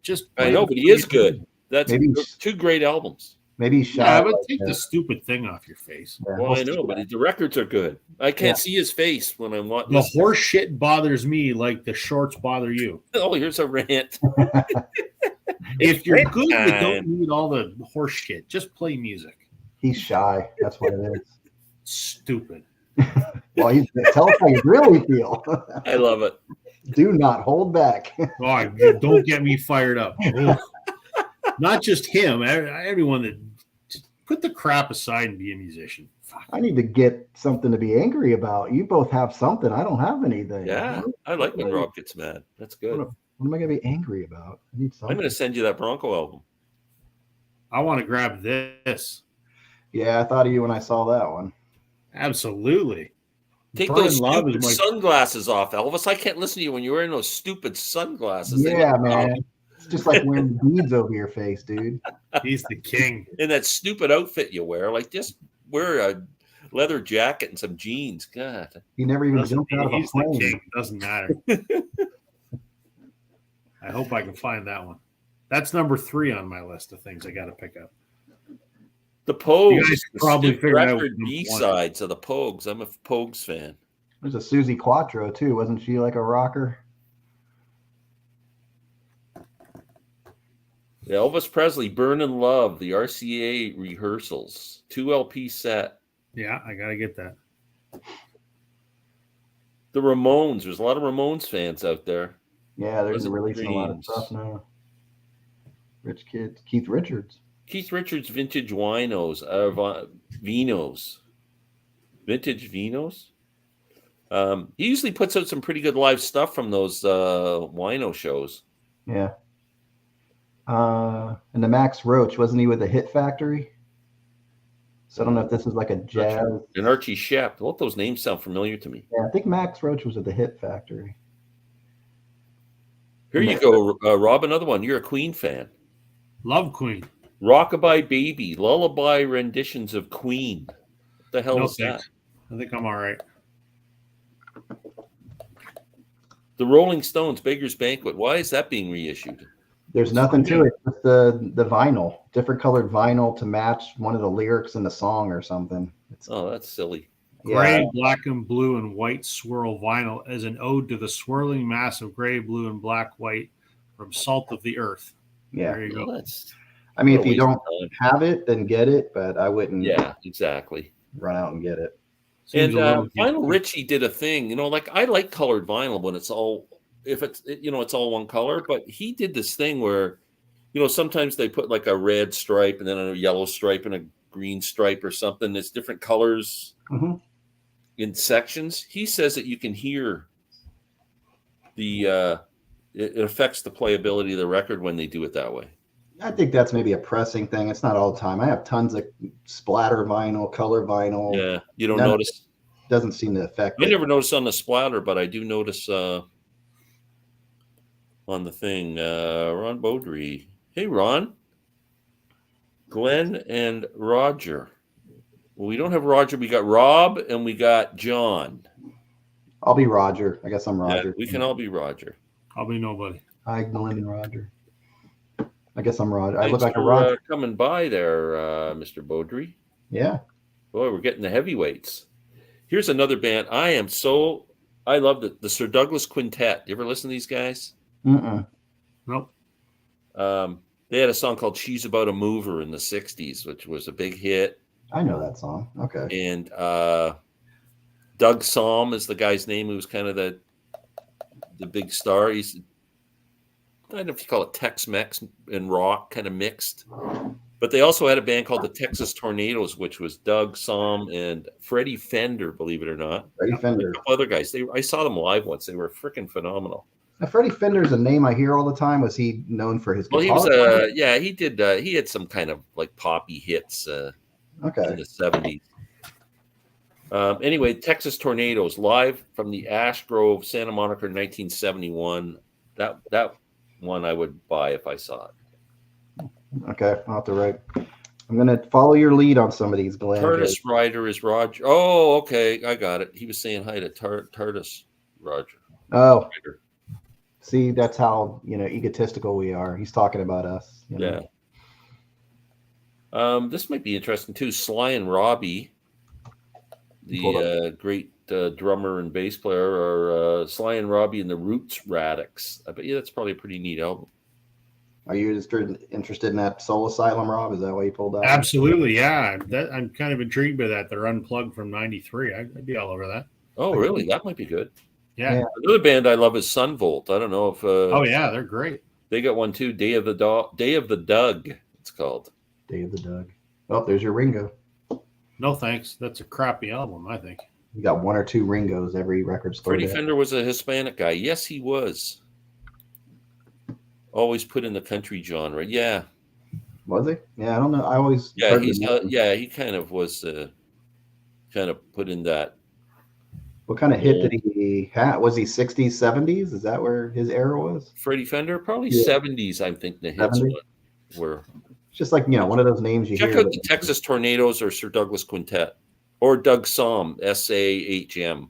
Okay. All those, some great stuff. What's the Sunny Stitt? I guess that looks like a jazz album right there. Let's see. I don't know if I pulled that one up or not. It's his last ever live recording from November '81. That could be good or bad.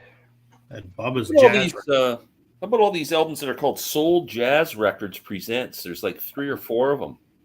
Yeah, it's a compilation. Somebody was saying, I don't know if it was the Jazz Bums or somebody was saying it'd be a good way to get introduced to a lot of different jazz artists. Oh, Larry Sparks. There's a Sparks album. Friday Music LP. A Woofer in a Tweeter's Clothing. Okay, that's one of their old albums. So, but not the Sparks Brothers. I got that confused in my video. Okay, Larry. Okay, if Beatles fans out there, I'm not buying it. Ringo Starr, Stop and Smell the Roses. It says this is a must for Beatles fans. Yeah, come on. I don't think so. I'll pass. Did they say that about the last Yoko album? Whoa, Strawberry Alarm Clock getting reissued. Incense and Peppermints. Classic. I tried to get. I like that song, but I couldn't get into the album. 70s. That's Freddie Fender. Freddie Fender, yeah. Agreed. Sir Douglas Quintet. So great. Yeah, he is really worth checking out. Was that the one with Freddie Fender you're talking about? Well, that's the Texas Tornadoes. That's the band. Okay, there was 4 of them in that. It was almost like a super group. You're throwing like everything at me today. Okay, I'm taking notes. Just listen to YouTube is a good way to get introduced to a lot of different artists. Absolutely. Yeah, absolutely. I think we all take advantage of that. Oh, I'm coming up in 1 year in the vinyl community, and there's so many artists that I know now just being in this. I know it's crazy. You get turned on to stuff every day. It was overwhelming, and now I'm just kind of on cruise control going, all right, I'll get to them. I'll get to it. So much, man. It's crazy. There you go, Rob. Taylor Swift, Folklore, the Long Pond Studio Sessions, 2 LP set. What is that? So I have this digitally. When she did her Folklore album, this was during lockdown in the pandemic, her and the band and the musicians that recorded Folklore got together at Long Pond Studios and did an entire run through of the album live off the floor. And it's fantastic. I have to get this, and I got to find some way to get it. Probably not going to make its way up here. I got to bribe somebody. John, maybe. I got you, man. You let me know. All right, brother. Yeah. If you find it, I will gladly pay for it and pay for shipping because I may get up on the 22nd and drive into the local stores and line up and just see what's there. So if I see it, I'll grab it for you. I have to get that one. Yes, everybody, I'm a Swiftie. So I'll have to give you my I'll message you my cell number. That way if Lynn finds it, then we're good. If not, I'll grab it for you. Perfect. Yeah, we should exchange cell numbers too, Rob. We all should. Yes, absolutely. Yeah. Here's another great blues artist, Coco Taylor. Yes, that's on my list. That is on my list. I got what it takes. Alligator Records. Ron says the Elusive Disc currently has 41 pages of records on sale. Listened to quite a few records I was not familiar with. I ended up buying a few. Elusive Disc. One good thing about Record Store Day, though, no matter what time you get there, is hanging out with the people that are big into records. It's your time to kind of talk to people. Because I don't know how it is for you guys, but like in my household, this is why I'm on with you guys, because I have nobody to talk to about this. Same here. Yeah, same here. So when you're there, you're in with the nerds, man. You're right in there, and they're going to tell you everything about their collection. Yes. That's right. This was Gary's got it. This was Freddie Fender's big hit before the next teardrop falls. I know. Okay, I know that song. Yeah. That's a good song. Peter Tosh, Live and Dangerous, Boston, 1976. Yeah. The only thing I have by him is Legalize It. That's a good album. U2 EP. Nope. Two Heart Speed is one. Sunday Bloody Sunday, War, and Surrender mixes. Here's what bugs me. Again, being a massive U2 fan, they do this every record store day. Yep. And I always want to buy them, and I never do, because here's the thing. You get 4 songs, and they're always north of $40. And I'm not paying $40 for 4 fucking songs. It's a ripoff. It's a ripoff. And I want the songs because there's good stuff. And there's usually the single, and then it'll have like a couple live tracks or whatever. Yeah. Pisses me off. There's the other Freddie Fender hit, Wasted Days and Wasted Nights. I don't know if I know that one. I don't know. I know that one. I'm looking up the U2 to see how much that sucker's running. What are they doing on this website? Whoa, this is good. 5 LP set, Nuggets, original artifacts from the first psychedelic era, 1964 to 1968, 50th anniversary box, 5 LP set. That is going to be incredible. Anything on there you recognize? It doesn't say the songs for me. I got it up on the screen here, so you can't read it. Electric Prunes, the Strandells. I'm pretty sure I had a Nuggets box set, the psychedelic stuff, and I parted with it, unfortunately. But this would be good. Yeah, there's a lot of great stuff on there. The Nuggets is $99. It's about $100 for that one. What is it? 5 LP? That's not bad, though. That's a great 5 LP. Yeah. LOL, love it. In with the nerds, yes. That's right. Yeah, they're in with them. Yeah. Wow, that's that Nuggets one's really got me interested. Muddy Waters, the Muddy Waters Woodstock album. That's the other one I wrote down. Yep, that's on the list. I don't know if like Paul Butterfield moved to the Woodstock area in the 70s, and I get maybe Muddy was there around the same time. I get the feeling that he was just playing with a bunch of who knows, all the locals who are there, right? Yeah, I was just introduced to Paul Butterfield, and wow, I had no idea. Oh, really? Really? Yeah. Oh, yeah. You got to get their first 3 albums. That might have been Gary or somebody. I can't remember if he gave it to me or somebody, and they gave it to me for a walk and talk, and I'm like, wow. Oh, the self-titled Paul Butterfield album, East West, and Resurrection of Pig Boy Crabshaw. 3 albums that you must have. Okay. My dad got me into that when I was a teenager. Yeah. I don't currently own any, but I've heard a lot of it. Again, this is something I would not have run across unless I was in this vinyl community. Oh, did you see this? This answered my question. Where'd it go? There it is. The Muddy Waters Woodstock album is with Paul Butterfield, Levon Helm, and Garth Hudson. Oh, wow. I need it. Yeah.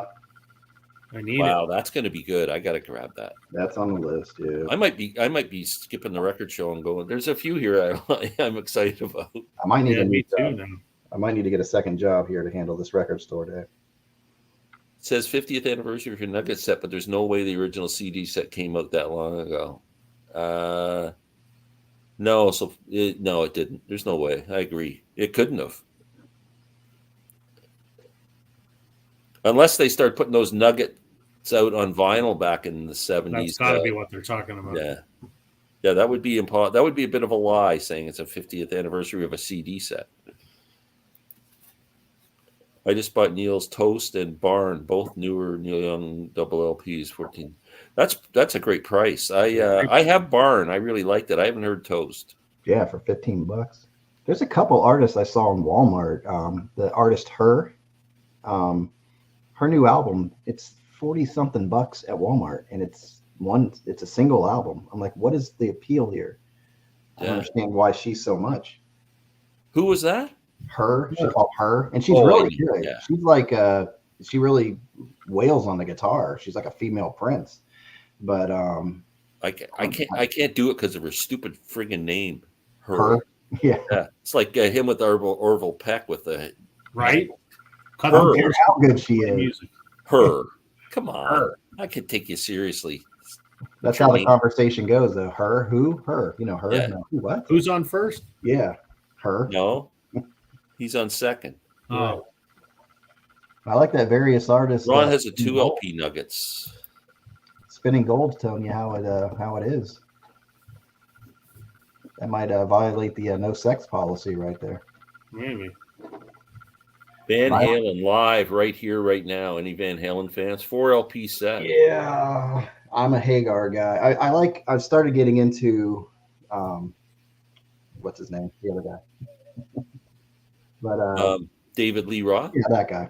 I started getting to him more. Actually, I have all their albums now. But a lot of people think this might be the gateway to opening up more the Hagar era, because you don't find those on vinyl. I like the Sammy Hagar area. It's more commercial, I would say, but I like the sound of that. I'm David Lee Roth bugs me as a human being. He just bugs me.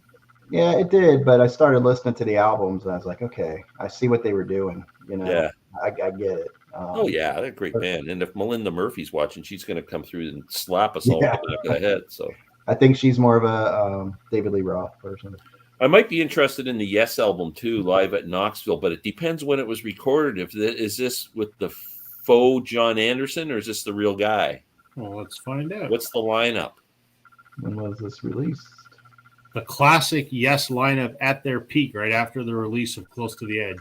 Oh, so that's a great release. 3 LPs. I'm surprised you haven't asked me, Glenn, what I thought of Close to the Edge. Oh, I meant to. I'm sorry. It was the first thing I was going to ask you. I mean, it was good. You need to keep listening to it. It's like I do. It is. What are we talking about? It's better than I expected. I mean, it didn't blow me away, but I will definitely. Once you start hearing all the little guitar parts and breaking it all down and listening, it's just brilliant. Oh, I enjoyed it. Like, I certainly enjoyed it. And I haven't put it away yet, so that means I'm gonna go through it a few more times. So. Oh, it's a classic. I mean, those albums take a long time to get in, like, to really appreciate. I'm interested in this one. I'm interested in this here, Wilco. Yeah, is your buddy on that one? Oh, yeah. No, he left just before this. He left after being there. They're going to be here in the next month or so at an even smaller venue called the Capitol Theater, and they're doing 3 nights, and they're not repeating a song in all 3 nights. Wow. So it's a band I haven't gotten into yet, but I'm going to try them out. I got to figure them out. This is what is this 20th anniversary edition of Yankee Hotel Foxtrot, alternate version of the album. And that was one of their big albums, right? Like, they're popular. That was sort of their defining album, really. It's a good album. We already mentioned this one, DCM. I'm a big Garcia fan, so that was another one on my list. Is there a big that Marvin Gaye What's Going On at Walmart? It was $42. I'm like, why is it so much money at Walmart? Yeah. Really? Where is that? Because they had it at my local Walmart, and it was like $25. So I don't know why it would be $42. That's weird. That's why I like buying stuff on sale. This is more my style. Yes. Me too. Amazon warehouse sales. People are slamming me for them. Say, yeah, you just get a bunch of returns. They're all crap and everything. But I've not found that. First Montrose record with Hagar is on fire. I would imagine that would be good. Yeah, you forget how much stuff he had even before I Can't Drive 55.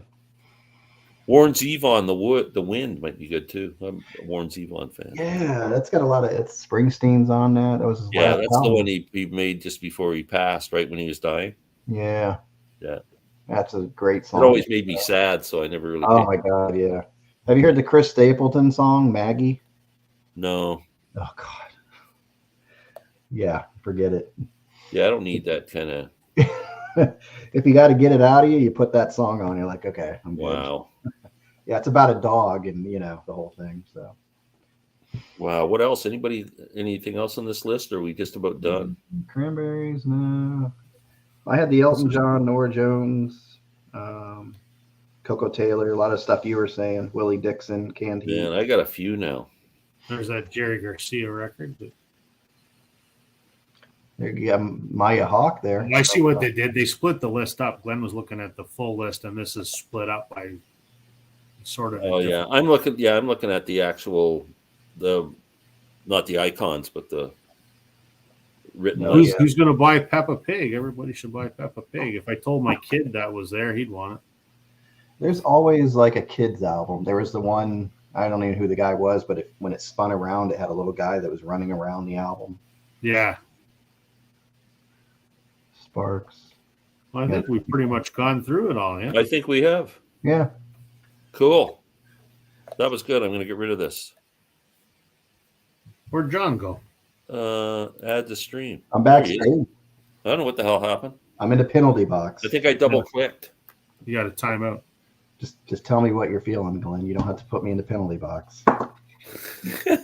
Yeah, it's enough of you, John. Yeah. That guy talks too much. Allman Brothers is an early one live with Dwayne. Yeah, I'm afraid about the Allman Brothers one. Is how good's the sound going to be for vinyl? Like some of those ones, if the sound's not that good, I'd just soon have the CD.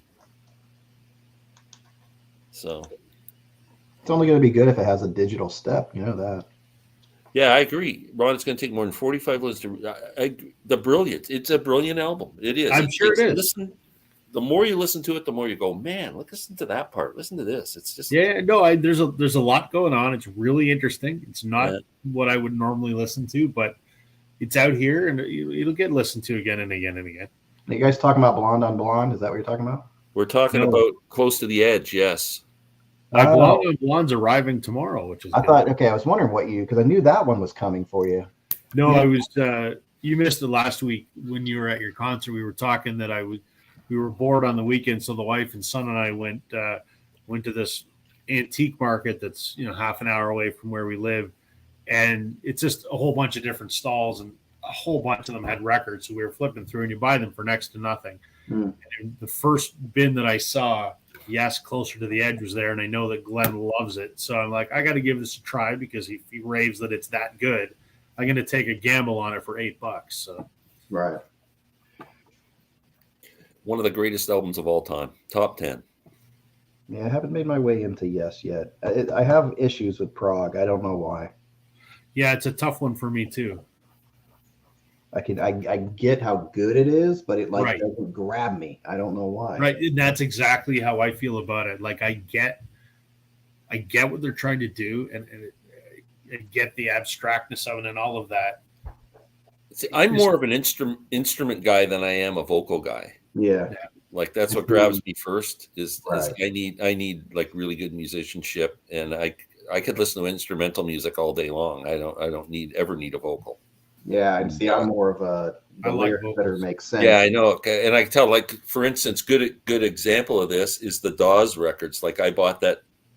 You like Doom Skull or whatever it's called. I love that album. I love that they stretch the songs out, and I love all the long-winded guitar solos. Yep. You told me to get what's it called? Nothing Is Wrong. Nothing Is Wrong. I picked up the CD. It's a great record. I love it, but it's more short, concise. True. Yes. Pop songs.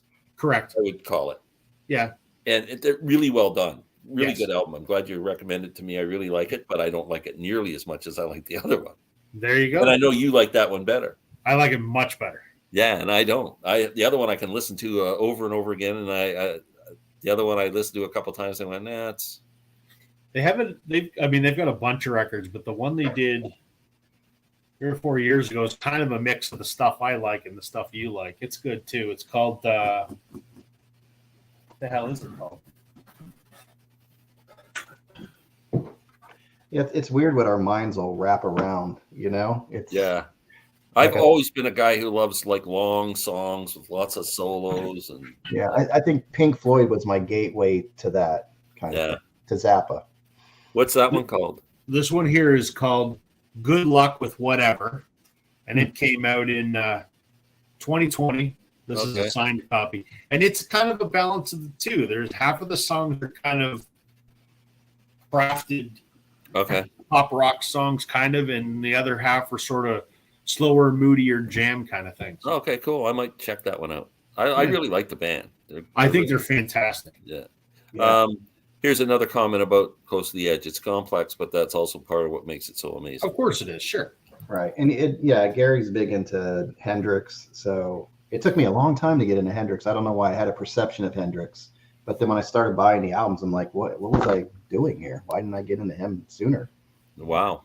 I always just thought I don't know. I just never really listened to him. But you just thought it was a bunch of feedback. Yeah. And then when you listen to it, you're like, oh, he was doing something here. There is structure to this. He's taking you on a journey. So that's why I like listening to Hendrix studio albums more than the live albums. Agreed. Yeah. And I'm the same with Zeppelin. Like if you hear Zeppelin live, like I saw them live and they were great, but I much prefer to listen to a Zeppelin studio album than listen to any of their live stuff. Yeah. They were very sloppy live and they needed something else, I think. A second guitarist or something. Yeah, I just did for my new channel, my reaction channel. So I just did I'm doing movie reviews. So I did Spinal Tap. I hadn't seen it before. So have you guys seen Spinal Tap? Not for a long time. I would like to see it again, actually. It is so, like, if you're into music, it's like, or ever been in a band, any of that, it's so perfect. I mean, they hit everything. Like that's what reminded me of because didn't Jimmy Page play with like a bow, right? So in Spinal Tap, he actually picks up a violin and plays his guitar with a violin. Yeah. And then he picks up the violin and tunes it. Like that's the problem. And then he starts playing again. That movie cracked me up. Just everything. Yeah, Ron's the same. He says, I'm like you, Glenn. The musicianship is what I'm attracted to. Yeah, me too. Like I'll never say anything's bad. Everybody has their own taste. Yeah. So you can't it's what your ears attract you to a song. Like some people really like nice close harmonies and pop, stuff and whatever. It's just, whatever you like, Yeah. You can't put down the next guy's taste in music because that's just what his ears are saying. Hey, like Sam, who I love dearly, he can't listen to any prog or listen to anything like that. He's really attracted to guys playing acoustic guitar and singing, He's very, that's what he likes. Yeah. And there's nothing wrong with it. I like that too. Yeah, absolutely. Yeah. He's very grassroots. Yeah. That's what I like about this mix. We all kind of have like a different take. And you turn people on to stuff. And, like sometimes you surprise yourself and you go, hey, like my ears are always open. No matter if someone asks me to listen to something, I'll listen. Like Gary's not playing around here. We're not cutting up Yoko. She just turned 90. We love Yoko. I'm not going to bash Yoko kick. No way. That's a fact, though. Yeah, that's a fact. The last thing I'm listening to Leonard Cohen that I'm into the lyrics and the singing, but he doesn't have the greatest voice either. No, but he has a feel. He has a feel. Yeah, but that's another thing with me is I like people who don't have nice voices. If I say nice voices, I like Tom Waits, I like Lucinda Williams, I like Dylan, Neil Young, I like Leonard Cohen. I just like they're the voices I'm attracted to. Yeah, and I used to make fun of my friends. I'm like, how you listen to that crap? Neil Young and all this. That's horrible. Then I heard that live album that he put out in the 80s there with Rockin' in the Free World. Oh, yeah. I know the album. I can see the picture. Freedom, yes. And I'm like, oh, what is this? And then that started me on the path. Yeah. That opened up the Dylan and everything. Yeah. Yeah, Leonard Cohen, the lyrics. Voices with character. Yeah, it is. Yeah, you had to. Yeah. They would never be on American Idol. You never see any of those guys. No, never. They would never. Imagine if those guys starting out their career and going on American Idol, they'd be right working in a car wash. That American Idol breeds true musicians anyway. Yeah. Yeah. No. How about Nick Cave? Are any of you guys into Nick Cave and the Bad Seeds? I've tried. You've tried. You can't do it. No. I haven't given enough. I think he's amazing. He's got some stuff that's really hard for me to listen to, but the stuff he does that's good is freaking brilliant. Did he put one out in the last year or so where it's just him and a piano? Yeah, that's not bad. That's a live one. The Prayer. Yeah, I really like that one actually. It's very intimate. Just yeah, but the album called Boatman's Call is fantastic. And if you ever watched the Peaky Blinders thing on Netflix, and you watched that British thing, Nick Cave's all over that. That's the right hand. That's his. That's him. Yeah. Oh, the lead song, the main song. Oh, then I gotta check him out. Now I don't know about you, but how did you like? Not to give anything away, the end of Peaky Blinders. What did you think? I don't know. The last season, it was kind of. I don't know. It was okay. It was all right, I guess. I don't know. It's kind of too easy. It's always hard to end a series. Like most people don't like the way series are ended. Right, but I think Breaking Bad, they did a great job, but Game of Thrones, it became Game of Thrones. The great thing was you don't know who's going to die. Anybody could die at any minute. Yeah, and then it was like story, fairy tale land at the end of it. It's like that's why I couldn't watch Game of Thrones. I watched 3 seasons of the Game of Thrones and I gave up because I'm going. I did 4 and gave up. The whole plot of Game of Thrones was I want to be the king. No, I'm the king. No, I want to be the king. No, you're the king. I'm the king. He's the king. It's interesting. Be the king. That's it. Yeah. Where you guys left off, though, that's where the book stopped, and that's where the writers started kicking in. Yeah. So George R.R. Martin, kept you. If you've ever read the books, they're amazing. No, I never read the books. All first person. It's really good. Yeah. That was the cool thing about Game of Thrones was the end of the first season when the king, the star of the show, gets murdered. Off with his head. That was pretty shocking because you're thinking this guy's going to be the star of the show for 10 years and he's gone. Yeah, you never know what's going to happen, and they lost touch of that. They got too attached to these characters. Yeah. So, but Boatman's Call is brilliant. Yes, it is, Jeff. Is that the Nick Cave? That's the Nick Cave album you should listen to. Okay, gonna add it to my list. I always loved Harmony. I think everyone else does. Yeah, absolutely. In not only in vocal but also in music, instruments. Yeah. Well, that's why I like the Neil Young with the Blue Notes. Yeah. That jazzy. This note's for you. That one. Yeah. The live one or the blues one. It's a bluesy. Yeah, it's really bluesy. Yeah, I guess it's more bluesy than jazzy, but yeah. Add a lot of horns in there. That's a great album. Yeah. Oh yeah. Yeah, I don't get a lot of these artists that don't put out their stuff, like Tracy Chapman. That's been a big discussion. Her first album, there's a demand for it, but they won't put it out. And I don't understand what that's about. To reissue it, you mean? Yeah. There's albums like that. A lot of it's the record companies own it. Like I'm a big fan of Bela Fleck, right, the banjo player, and I actually contacted him and said, Bela, why don't you start reissuing your stuff on vinyl? Like it's so hard to get. And he said, I don't have rights to it. I have no say. I'd really like to see Tuesday Night Music Club. Yes. Yeah. I would. Those first 3 albums, I would love to get my hands on. Yeah, Sheryl Crow stuff you can't get. No. John's got Tuesday Night Music Club, you lucky bugger. Really, Yeah. That stuff's really rare, is it? Oh, it's crazy expensive. That was a record store day thing. Yeah. Yeah, about 5-6 years ago. Yep. And I passed on it that record store day, and I kicked myself ever since. Yeah. So one thing I have I've kind of been on a Bob Marley kick recently. Yeah, my favorite Bob Marley album is Exodus. And I have it on CD, and I've been trying to find a cheap vinyl copy. I don't want to pay $50 for the frickin' thing. Yeah. And I'm really having a hard time finding his albums used. Yeah, last year it came out. They reissued it last year. Nothing fancy about it, but I picked it up for maybe $20-$25. Oh wow, that's great. So I'm in this record store in Belleville, Ontario, close to my house, and I went in. It's actually a pawn shop, and they sell records. And they had Exodus for $15, and I brought it home. I'm the most happiest guy in the world. Going, it looked like it was in really good shape. I put it on. This thing is so warped. It's going. The needle's going like this. I had to take it back this morning. I'm going, can't win. There's nothing worse than not really, like I got a Mellencamp recently, Big Daddy, and I'm like, oh, it looked clean. It looked good in the record store. I get it home. It looks like somebody took a nail and freaking popped it into the album. Like, how did I miss that? There's tons of them cheap on Discogs, Glenn. For Exodus?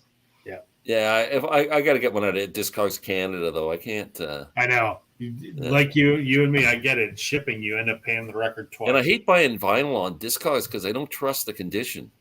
I've heard of that. I've bought a fair amount, and I've had no problems. Really? Yep. I hear mixed reviews on Discogs. It's interesting, and I know a lot of people rely on it in the record store. I always make sure that the seller I'm buying from is highly rated, and I want them to be highly rated not on 20 transactions, but on 2,000 transactions. Right. So then they have to, in my mind, they have to have if they have a description that just says in good shape, no. But if they have a description that says, wear on the corners, a little bit of, I want an actual description. Yeah. And then I'll buy from them. And anything that I've bought, I've never had a problem.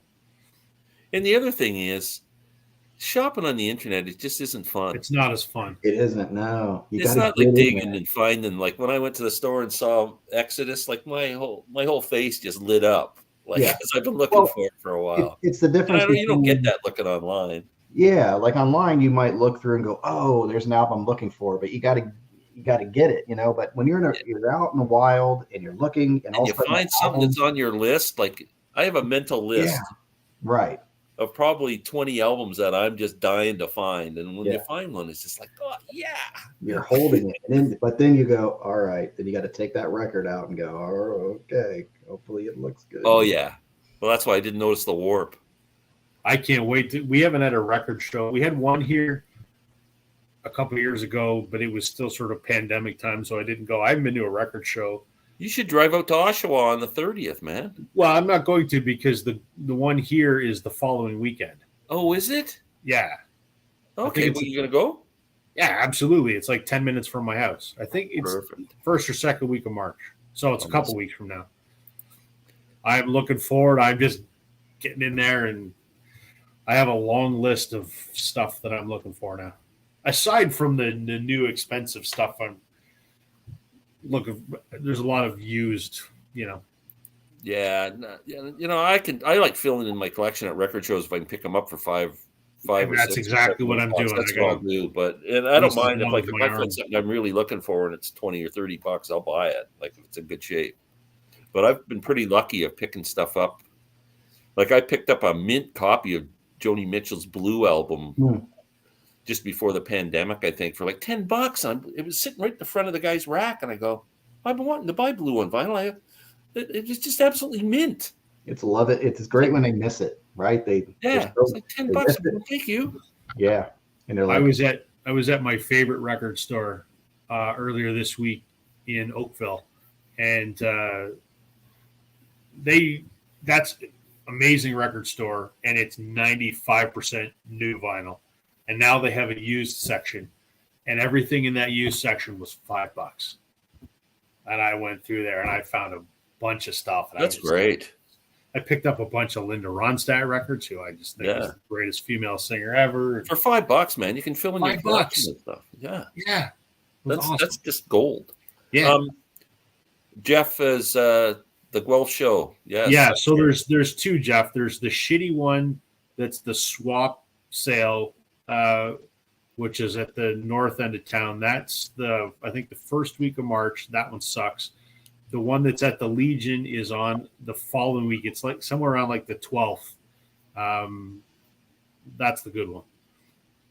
I went to if you want to go, Jeff, we'll sort it out. We should go together. I was in where my daughter lives in Oshawa. I was there's the disc shop, Deja Disc, that I always go to that have a bunch of used records. Every record's $8, and you just gotta go through it and find something half decent. And then there's Cops Records. You went to Cops in Toronto, I think. Yeah, we did. Yep. Well, there's a location in Oshawa too. It's really good. I went there a few weeks ago. And then there's I found out, my daughter says there's a new record store in Oshawa, and so I went and found it. It's called Another Spin. Yeah. And I went in there on Saturday, and the guy said he's been open for a year and a half. I didn't know. But his record prices are so freaking expensive. Oh, are they? Used albums, $17.99, like Rumors, $17.99. Albums that are common. And his new albums were all $50. I'm going, man, who's shopping here? You've been open for a year? I'm out. Like, I can't even buy anything. Yeah, that's how it is in Orlando. When you hit Orlando, they're all... Oh, they're ridiculously priced in Orlando. Yeah. Yeah, I can't. Especially the one store, Rock and Roll Heaven. Rock and Roll Heaven I like because they got a really good selection, and they do have some used stuff. Yeah. It's the other one. The other one that the guy who's got all the memorabilia, all the old Beatles stuff and everything kicking around. Rock and Roll Heaven had all the stuff everywhere. Like, that's right. No, it's the other one. No, that's the one that I can't shop in. It's too expensive. Yeah, the one called Park Avenue Records and CDs. Or I haven't been there yet. Yeah, I haven't. It's great. Yeah, about Retro. I went to Retro. That was the one. I didn't like that one. Yeah, they were. Well, I think there's a new owner in there because that's the one where I had a little dog in there. Did you go in there? Oh yeah, that dog and like a younger guy working there. Yeah, they were remodeling when I was in there. But I got a Stone Roses for a decent price in there, so they weren't too bad. But yeah, Rock and Roll Heaven was like, ooh, and you're like, oh, you go to Park Avenue CDs. It's like, talk about inventory. They're great inventory. And in the back, they've got a bunch of used CDs and used vinyl, which is fairly well priced. And all the new vinyl, it's it's expensive anywhere. So but they've got so much inventory. Yeah. There's a Bananas Records in St. Pete here, and they have two locations. One's just a storefront, and then they have one that's a warehouse. And you walk up the stairs, and you have tons there, and you go down, and it's just wall to wall albums everywhere. So, but you got to be careful in there. You get a lot of beat up stuff. Yeah, if I got a list of 20 and you go to eBay, you'll find every one. Go to the record store, you can't find any. Yeah, it's true. Yeah. And when you go digging, you find lots of stuff that's not on your list. It's very cool. I agree with that too. All of a sudden, you just go, "Oh man, what's this?" Yeah, it's funny. Yeah, and sale is March 5th. The Good Show at the Legion is March 12th. Oh, that's you. Thanks, Rob. No problem. Who's this Northern Revolutions guy? Kick him out. I don't know. He's full of information. This guy. I know. Yeah, we have the one coming up in Tampa that's coming up soon. So I'll be excited to check that one out in May. So I said that to I told my wife there was a record show in May, and then we were talking to my daughter who's up from Florida. She just went home, but I was saying, yeah, maybe we'll come down in May. And my wife says, I know why you want to go down in May, because of that record show. Yeah, it'd be cool. Yeah, I've seen pictures of the place, and I know the guy who's putting it together. So yes, I don't know if I'll be going down in May or not. We'll see. Anyway, it's 10 o'clock. Anybody got anything else? No, this is when I'm just getting started. You guys, 8 o'clock, man. I don't know how you guys do it. Yeah, I'm almost 70. That's why. No excuse, Glenn. Come on. It's early for me too, but you guys can go on. Why don't you start a chat on John's channel and just continue it? Get everybody to come over. It's 22 people. Hop over to Music Talk with John, and Rob and John will continue gabbing till all hours. I might pop up. Yeah. If you guys haven't subscribed, do that. I might do that. I'm kind of on the roll. I'm feeling it now. Yeah, there you go. I could stay on for another few minutes. You got anything you want to talk? I'm kind of running out of steam in terms of having things to say. I don't want to sit here saying nothing. But if you guys got things to talk about, I'll stick around for a while. Yeah, I just want to promote my thing. Go ahead, promote. Just that Spinal Tap thing I was talking about. I'm trying to do the movie review thing, but all music related. Like I just found a John Cusack movie that he did, Love and Mercy, and it's about Brian Wilson. Oh, it's so good. Oh, I haven't seen that. So phenomenal. I'm trying to pick movies like this. I just did Spinal Tap, so I'm going to do this. I might do the Dewey Cox story, the Johnny Cash one, things like that. So what about that movie? It's not called High Anxiety. It's the one when they're in the record store, isn't it? High Fidelity. High Fidelity. I was just talking to my friend about that, Gary. A classic movie based around a record store. Yeah, and I like the bits, like the snobby people in the record store and all that. But it was too much of a love story. And then when they did, I think it was Amazon, they had Zoe Kravitz, Lenny's daughter there. She did the series on Amazon or whatever it was on. And I like that one better because it showed her going out and getting record collections and doing different things. So I actually like the series a little bit better. Hold on a second. The Jets are not playing the Leafs. The Leafs were playing the Sabres, and they won 6-3. It just ended. Is that the proper way to put A? Yeah, A. That's good enough. Well, we don't put the apostrophe after it, and we don't capitalize it. But. Do you guys say Beauty A? That's a Beauty A. Yeah, I don't know if I say A that much. I can hear the accent and about. Yeah. I say that. About Everything I know about Canada, I learned through Doug and Bob McKenzie. And none of that is true. I know. None of it is true. Yeah. That's my perception of Canada. Stubby beer bottles and back bacon and mouses in bottles and yeah. Hose head, you hoser. Oh, I grew up on that movie. I love that freaking movie. Back bacon. Yeah. And you said it's not even back bacon, right? It's like something. Well, you guys call it Canadian bacon, and we're like, there's no such thing as Canadian bacon. That's ham. Yeah. Well, it's kind of, but except for the female bacon. Now well, that's female bacon. That's different, though. That's not that Canadian. That's the stuff you female can't get in the bacon? States. It's the female bacon. Yeah. Female bacon? What is that? Female bacon. I've never heard of it's that's back bacon with it's got with like cornmeal on it. Cornmeal around it, and it's so freaking good, man. Oh, and you buy a big chunk of it and you cut it as thick as you want, and it's frick. Look at you two. You guys are like drooling. Oh. I'm like, what is that? And you guys are like, oh, you gotta know. Oh my god, you'd go insane. We gotta get John to have some Newfie steak. That's one thing Americans cannot do is cook a frickin' breakfast. You can't go to an American restaurant and get a half decent breakfast. We have IHOP. What are you talking about? What's wrong with IHOP? Everything. We have the Rudy Tooty fresh and fruity. Never had a good breakfast. You guys have that grits shit. I wouldn't feed that to a dog. I'm a Southern. I like my grits with bacon, man. I'll take my bacon. Yeah, I got my daughter here. She's not digging the grits, but that's funny.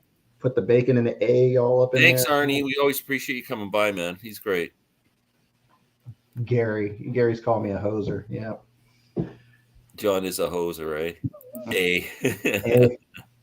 That's the proper way, right? Without the do Canadians do a full English? Well, man, you must be a Coronation Street fan. Or I wonder if Gary's in the UK. No, he's in Florida. Oh, is he? No, we did. No, it's just bacon, eggs, home fries, whatever kind of meat. Like what are your home fries? What are your bacon or ham? Yeah. What are your home fries? Are they the little cubes? What are your home fries? Yeah, they're basically cubes. Yeah. It's all over the place. Yeah. Home fries are kind of cubes. Yeah. See, I'll throw some ketchup on my home fries. Oh, you guys make me hungry. I know it's time to hit the IHOP. I had a scrawny little piece of salmon for supper and some asparagus. I'm freaking starving. You're killing yourself. It's Pancake Tuesday today.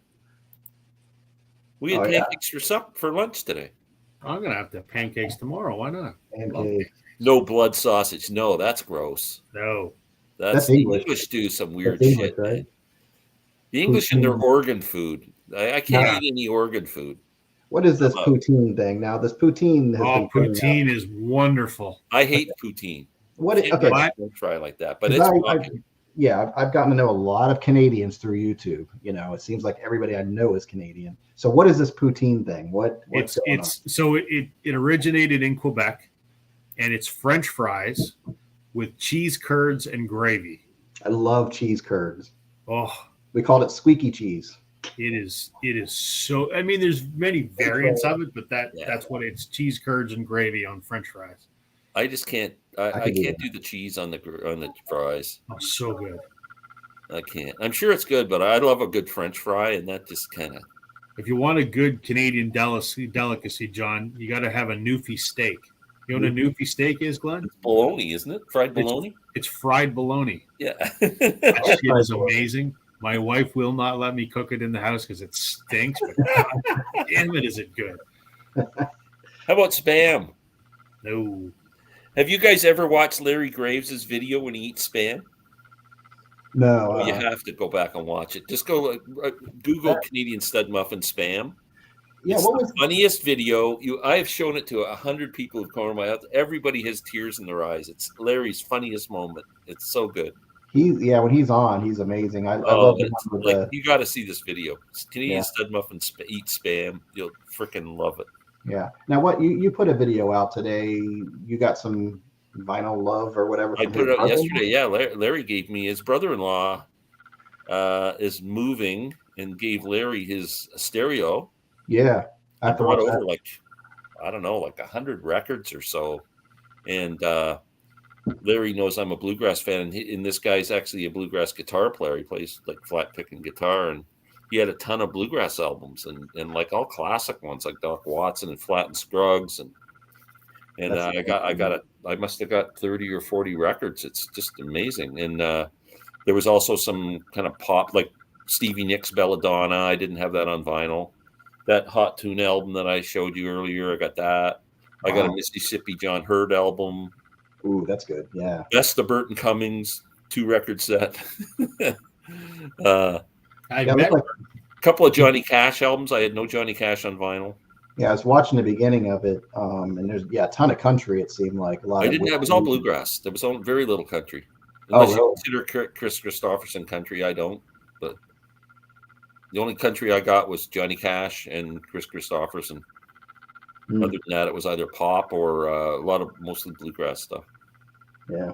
Ton of Doc Watson albums, so which he's such a great guitar player. Yeah, I have to finish it. There's so many videos I have to finish right now, but I saw the picture of the stereo system that he got from his brother-in-law. Click is spam wannabe. Yes, it is. Is it Kilk or Click? Click? There's Click and Cam and Spam. No way, Matt. Fried bologna is 1,000 times better than a hot. See, that's a Newfie joke. So we got the people from Newfoundland up here. The joke. So the Newfies, there's a joke about the two Newfie women chatting over the gossiping over the back fence, and one says, "I hear there's a case of the clap going around town," and the other woman says, "Well, that's good. I'm getting awful sick of that Click and Cam."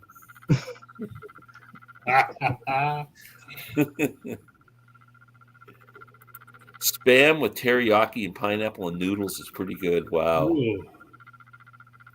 I don't know about that. It's Click and Cam and Spam. They were the three. Oh, brutal stuff. We should just have a Canadian version of this, and I can learn everything about Canada. Caesars, a drink. You never heard of it? People in the States, they don't drink Caesars either. Caesars? Like a Bloody Mary? Yeah. Yeah, well, we have clamato juice instead of tomato juice. So you take vodka and you put some seasoning in it, like some a little bit of hot sauce, and some Worcestershire sauce. I can't get through that. And a clamato juice, and it's the best tasting thing you've ever tasted in your life. Clamato is like a type of tomato. It's like a tomato juice, except it's got clam juice in it. Oh, okay. Oh man, it's so good. I cannot do it. I tried a Bloody Mary. It just seemed like it took. No, Bloody Mary's horrible. Too much tomato. It's too thick with a tomato. I'm like, why do people drink this? I'm like, I was at a brunch. I'm like, they had free Bloody Marys. I'm like, let's try it. I'm like, and they have this rimmer. It's called like a Caesar rimmer. It's made of all these spices and stuff. And you wet your rim of your glass and you roll it around in this rimmer and you rim the glass with this. It looks like pepper, but it's not. Yeah, it's so good. You know what else confuses Americans? In Canada, milk comes in a bag. Yeah, it can come in a bag. Yeah, I've heard of that. Yeah, so we don't do jugs of milk. Or pick up a bag of milk and take it home with you. It's a bag that has 3 bags in it. You have a container and you put it in. You just clip the edge of it, so you got a little hole there to pour it. Huh. Yeah, that's interesting. Yeah, I love going grocery shopping in the States. So when I come down, I just walk up and down the aisles and see all the difference, because Americans have way more variety of stuff than we do. Yeah. Have you been in like a do you guys have Costco's up there? Yep, I got one down the street. Costco. Yeah, we have a Costco.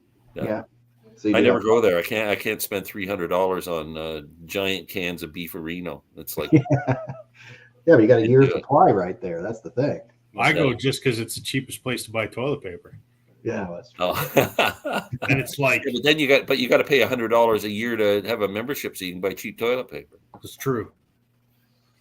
Yeah, but we have a executive thing, so we get money back. So actually, it pays for itself, kind of thing. Enjoyed Rickard's Red at the Lodge Bar. Yeah, Rickard's Red. There we go. Too much variety sometimes it can get frustrating. Yeah, it's good though. I like. Especially junk food in the States. Like when you go and walk down the chip aisle, it's like chocolate chip, flavored potato chips, and freaking. And your chocolate bars are so much different than ours. Not as good. Canadians make better chocolate bars. Way better up here, chocolate bars. What is your go-to chocolate bar? Like we have caramel. Caramel, yeah. Arrowroot or Arrow bars. Arrow, yeah. Oh, Henry's. I don't think they have O. Henry's in the States. We do, yeah. Yeah. Sweet Marie's. Maybe it's a Sweet Marie's you don't have in the States. Sweet Marie, no, I never heard of that. It's like an O. Henry bar, kind of. We have like Butterfinger, Crunch, Kit Kat, Hershey bars. Your Kit Kat bars are different than us because yours have a darker chocolate than ours. Yeah. Well, they have the dark chocolate one now, and then they have the milk chocolate. Ours tastes different. And you know what else tastes different in the state? Heinz ketchup. It's much sweeter up here or something. Oh, really? Yeah, it's got a different taste. Right. You know, I used to travel all the time in the States for work, and I used to go down I was in the Carolinas all the time, and unknowingly, the very first time I went down there, we're at a restaurant and I'd steak, whatever I had, and it came with fries, and I asked the waitress, "Can I get some vinegar?" And she looked at me like I was from another planet. Yeah. On steak. You put white vinegar on French fries up. Yeah. Oh. It's so good. Not malt vinegar, white vinegar. And try and get a hamburger in the States and ask for green relish, sweet relish. Right?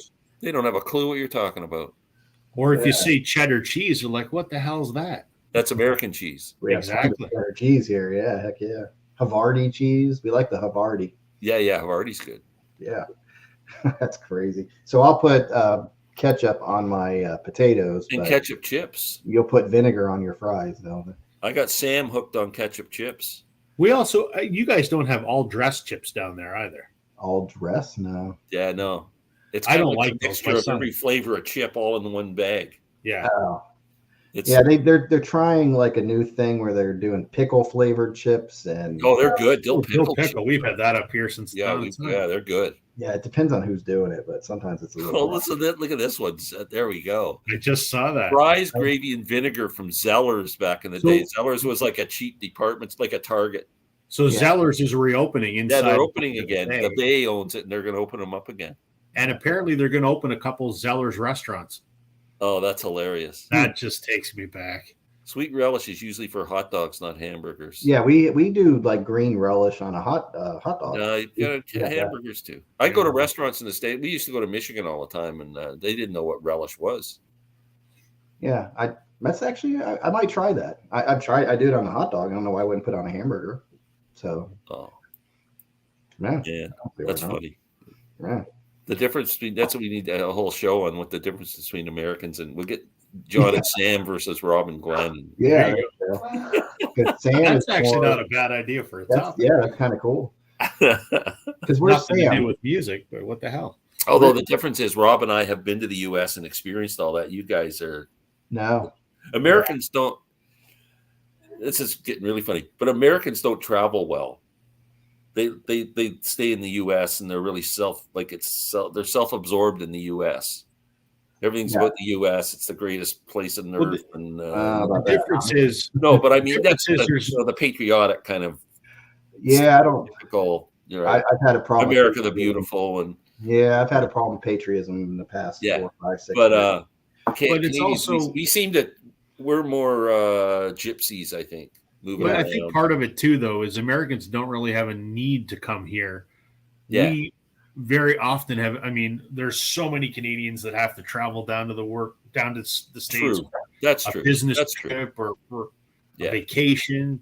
There's reasons for us to go down there. Unless you live in the north part of the U.S. on the border. Right. Probably don't really. Yeah, I agree. Yeah. I would like to go because I don't think I've told you before, but I have family from French Canadian from. Oh, cool. Because they migrated down to Massachusetts, so I had a lot of that. But like my father's mother and their family spoke mostly French. Oh, wow. Yeah, so I have that history. So I would like to go. I actually have some family in Canada also, where I could go stay with them and visit. But I'd love to get up there and check out that great white north, and cool. I'd like to check it out. Peanut butter is popular in Canada. Absolutely. Peanut butter is popular everywhere. What about crunchy peanut butter? Yeah, crunchy. Yeah, the crunchier the better. My wife has a nut allergy, so it's not popular in my house. It's not allowed in my house because my son has a fatal peanut allergy. Yeah, so does my wife. So yeah, we're the same. Nothing. I miss it immensely. Yeah, I do too, but I won't bring it in the house because just in case something ever happened. Exactly, same here. Yeah. Do you find yourself out somewhere, Rob, and go? No, I can't because when I flash back to what happened to my son when he almost died. Oh, okay.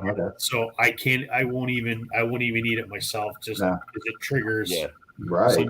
traumatic experience for me. Yeah, it's really dangerous. Wow. Music Sanctuary. Where are you at West? You got to be probably what, Alberta, British Columbia? Wes Ellers is actually going to do their food trucks in the parking lot. Whereabouts are you, Music Sanctuary?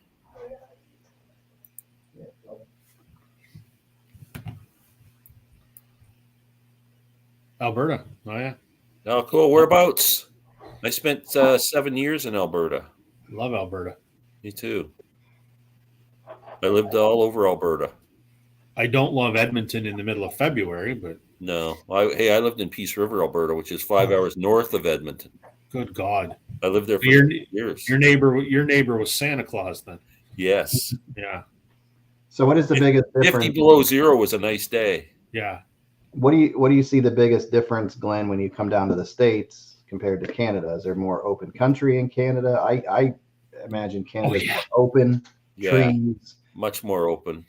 You know, And I love the highways in the U.S. Like you guys, even for driving, and like when you're driving on our major highway here called the 401, like when you get to when you're outside the city limits and you're driving, it's dark. They don't even have little reflectors on the things. Like it's just like pitch black. It's almost dangerous to me. But you go in the States, I always I really like the way the highways all, like you can go from Toronto to Florida just with your eyes closed. The highway system, I think, is really good. We're so spread out. I mean, and you guys have all the rest stops. Mm-hmm. Yeah. Though they have here, they call them en routes, and they're just a money grabbing bunch of bullshit. Here we go. I found myself at a rest stop at like 3 o'clock in the morning, and I had this one story. Like we stopped, and I go in there, and there's a guy like passed out on the floor. There's a woman like freaking out, and I'm like, "Can I call help for you?" Like, no, they can't find him. I'm like, oh crap, I got to get out of here. It's like 3 o'clock in the morning. This guy's passed out on the floor. Yeah, that's probably all the cops. What did they just do? So one thing I don't do is travel at night. Like I just don't do it. When we come to the States, I like 5, 6 o'clock. I shut it down, get a room. Like I won't drive. You drive at night, you're going to end up in a Stephen King story. That's just what's going to happen. Yeah, that's what I always feel. All right. Yeah. Giving someone a kiss on the cheek after eating peanut butter can prove fatal. Yes. Yep. Getting some absolutely. Canada doesn't have sunny beaches. We got a few. Well, we do in Vancouver. Yeah. We got nothing but lakes. In the summer we have sunny beaches. Yeah. Beaches. Well, we don't have ocean beaches. No. But we've got lake beaches. Lake beaches? That way, okay. Isn't Saskatchewan a large plains? No, it has cities in it too, but yeah, there's a lot of prairie out there. It's got 2 cities. I lived in the prairies in Alberta. I don't know where the Music Sanctuary lives, but they used to say that the mountains block the view. Put it this way, in Saskatchewan, they like to joke that when your dog runs away, you can watch him go for 3 days. Yeah. It's literally flat, and there's absolutely. Well, he's in Edmonton. Wow, 35 tonight. Yeah, I lived in Peace River Music Sanctuary. So I think it might get to 66 here tonight. So I've been all over the world, but don't go to Canada much because I live in Seattle area and it's the same. Wow, very cool. But you can go up to Vancouver. Saskatchewan, Manitoba is one big plain. Yeah, pretty much. I've driven it. Yeah. North end of the Great Plains. Yeah, I've driven from northern Alberta to Toronto by myself. Quite a run. There's a good portion of that drive you could close your eyes and put it in cruise control and wake up an hour later. Yeah. Oh yeah. Okay, guys, I got a caller tonight. All right. If you guys want to carry on John's channel, I don't know what you're doing. Yeah, I think I might go over there. I don't know how, Rob. I know it's kind of getting close to you. No. I got to run upstairs and say goodnight to the wife and refill my beverage. But yeah, I'll join you in a few minutes. Well, thanks, guys. It was fun. This is a great night. Cool. Yeah, you want me to host or do you want to host it, Rob? See you next Tuesday. You host it? Okay. Huh? We'll see you guys next Tuesday and enjoy your chat. Take care, guys. Sounds good. Thanks, Glenn. Good night, everybody. Thank you. You set it up, John. I'll be there in a few. Got it.